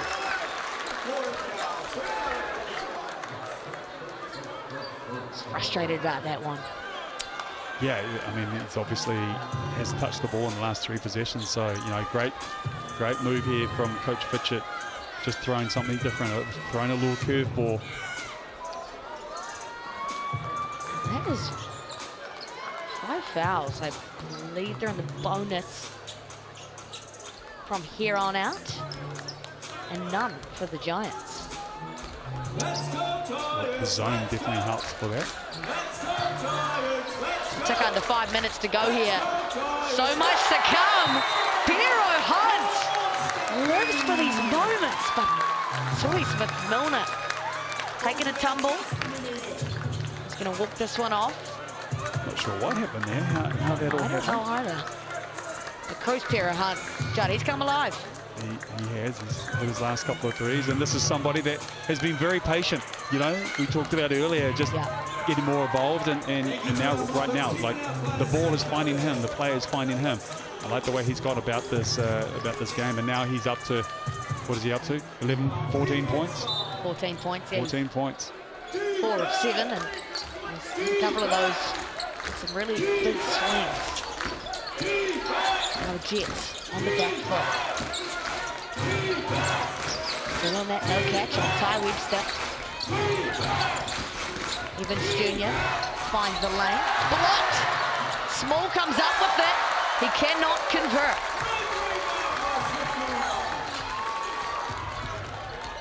How can the Giants answer out of this one? They go back to Cruz Piero Hunt, who is the man of the moment. Taking over Piero Hunt, like nice play, coming up there, pick and roll, just throwing the eyes, looking back at the Tohi Smith-Milner, which is always a shooting threat. And then the help defense is evading and leaving a wide open hole, driving hole for Cruz Piero Hunt. Smart play, great play. Golden hand at the moment. Take a look at that. Sorry, it's Dempster on the pop. You can see Poplar Jr. just in 2 minds whether or not to stay in front or whether he recovers back to the shooting threat of Dempster. Big swing here for the Giants. Yeah, and it started with the change-up, isn't it? The box and one has worked well. It's done its job. I mean, the Jets got to find a way. You can still run Webster off screens. You know, you've got multiple bodies that can go ahead and do it. Obviously, you got to be very clean with the screening actions. No moving right now. Otherwise, that's one of the refs' go-to calls in this league.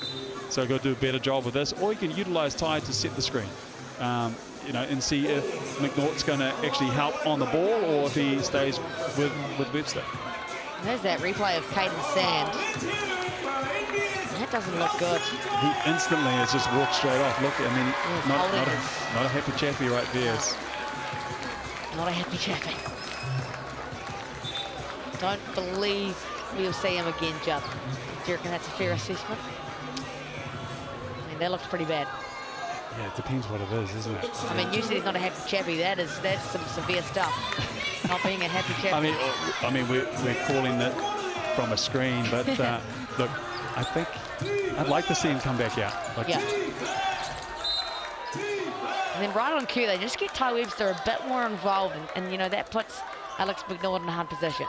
Yeah, McNaught, depending on his own foul count, what we'll be looking at here. Like, I imagine that he's going to stay up and in.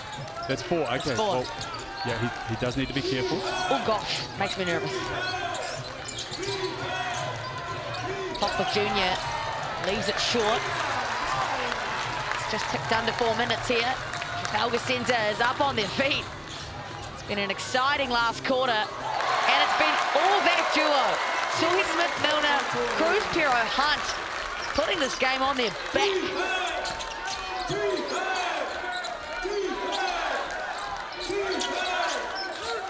Ty Webster welcomes an offensive catch. Gives it back to Evans Jr. Finds Zoran. Just. Shot clock at 4. Goes up, but it doesn't go in. Poplar Jr. just in time. As he does. Finding his way under the basket. Coming up with the basketball. Big basket there for the Jets. Just to see the ball go through the net. They've got to do a better job right now finding their feet against this box and one. Giants did give a job to keep that one in play. Who other? Pero Hunt. In a moment like this, commentator's curse in full effect. That's going to be Giants' possession off a tip from Small. But what happens to the shot clock in there? It hit the rim, right? Hit the rim. Hit the rim. Hit the rim. GJ Gardner-Holmes replay.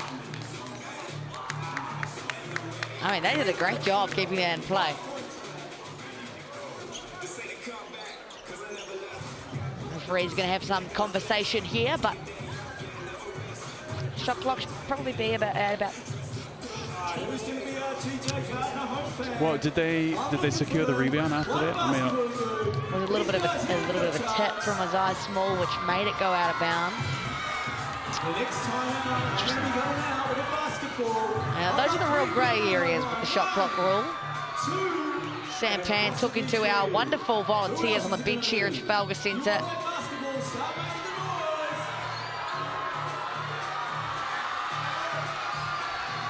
So Liam Judd in the game now. They're keeping McNaught out there. Let's hear the NBS Nelson Giants! They're going to go for 1.8, Judd. yeah, I don't know. I didn't. Look, that's beyond me. They'll go to Judd. He'll pull it from deep. And Jets will secure the rebound. I mean, that one's beyond me, but nonetheless, we play basketball, and Zoran makes the layup. And that'll do Zoran's confidence a world of good right now. It looks like he may have to finish out this quarter. They're a triple of the quarter. Just taking over as we finish this, driving the Giants home down the stretch here. Big plays. Up to 19 points, Kira Hunt. 5 triples. Small through the lane. The Jets needed that. Yeah, good attack there from Caslow Jr. Evans Jr. right now driving, penetrating, drawing the help, and finding the cutting, slashing athlete Small. Yeah, Evans Jr., he's been massive. 4 points, 4 rebounds, 4 assists, 2 steals, but it's the little things as well. It's those little moments right now where Ty Webster's getting all that attention, and it's going to be other holes that open up as a result, and he's got to be, not just him, but everybody else got to be ready to capitalize on that. Giants, no rush here. Webster doing a great job defensively, and now the Jets can go in their favoured transition. It's a good foul from Liam Judd. Yeah, very good foul. Getting that foul before he gets into the free throw action or into shooting action. Again, Webster really active defensively today. He has been, hands in the passing lanes, really quick, jumping onto those loose basketball as well. Turning that defense into offense. 2-possession game. Go to Webster. Webster, patience. Small from deep. Won't connect. Big rebound, Gatling. Again, no rush for the Giants here. And we see Alex McNaught getting the signal to come back in the ball game. Gatling just through the lane, didn't even need to see the rim, and will head to the Chemist Warehouse for some massive free throws.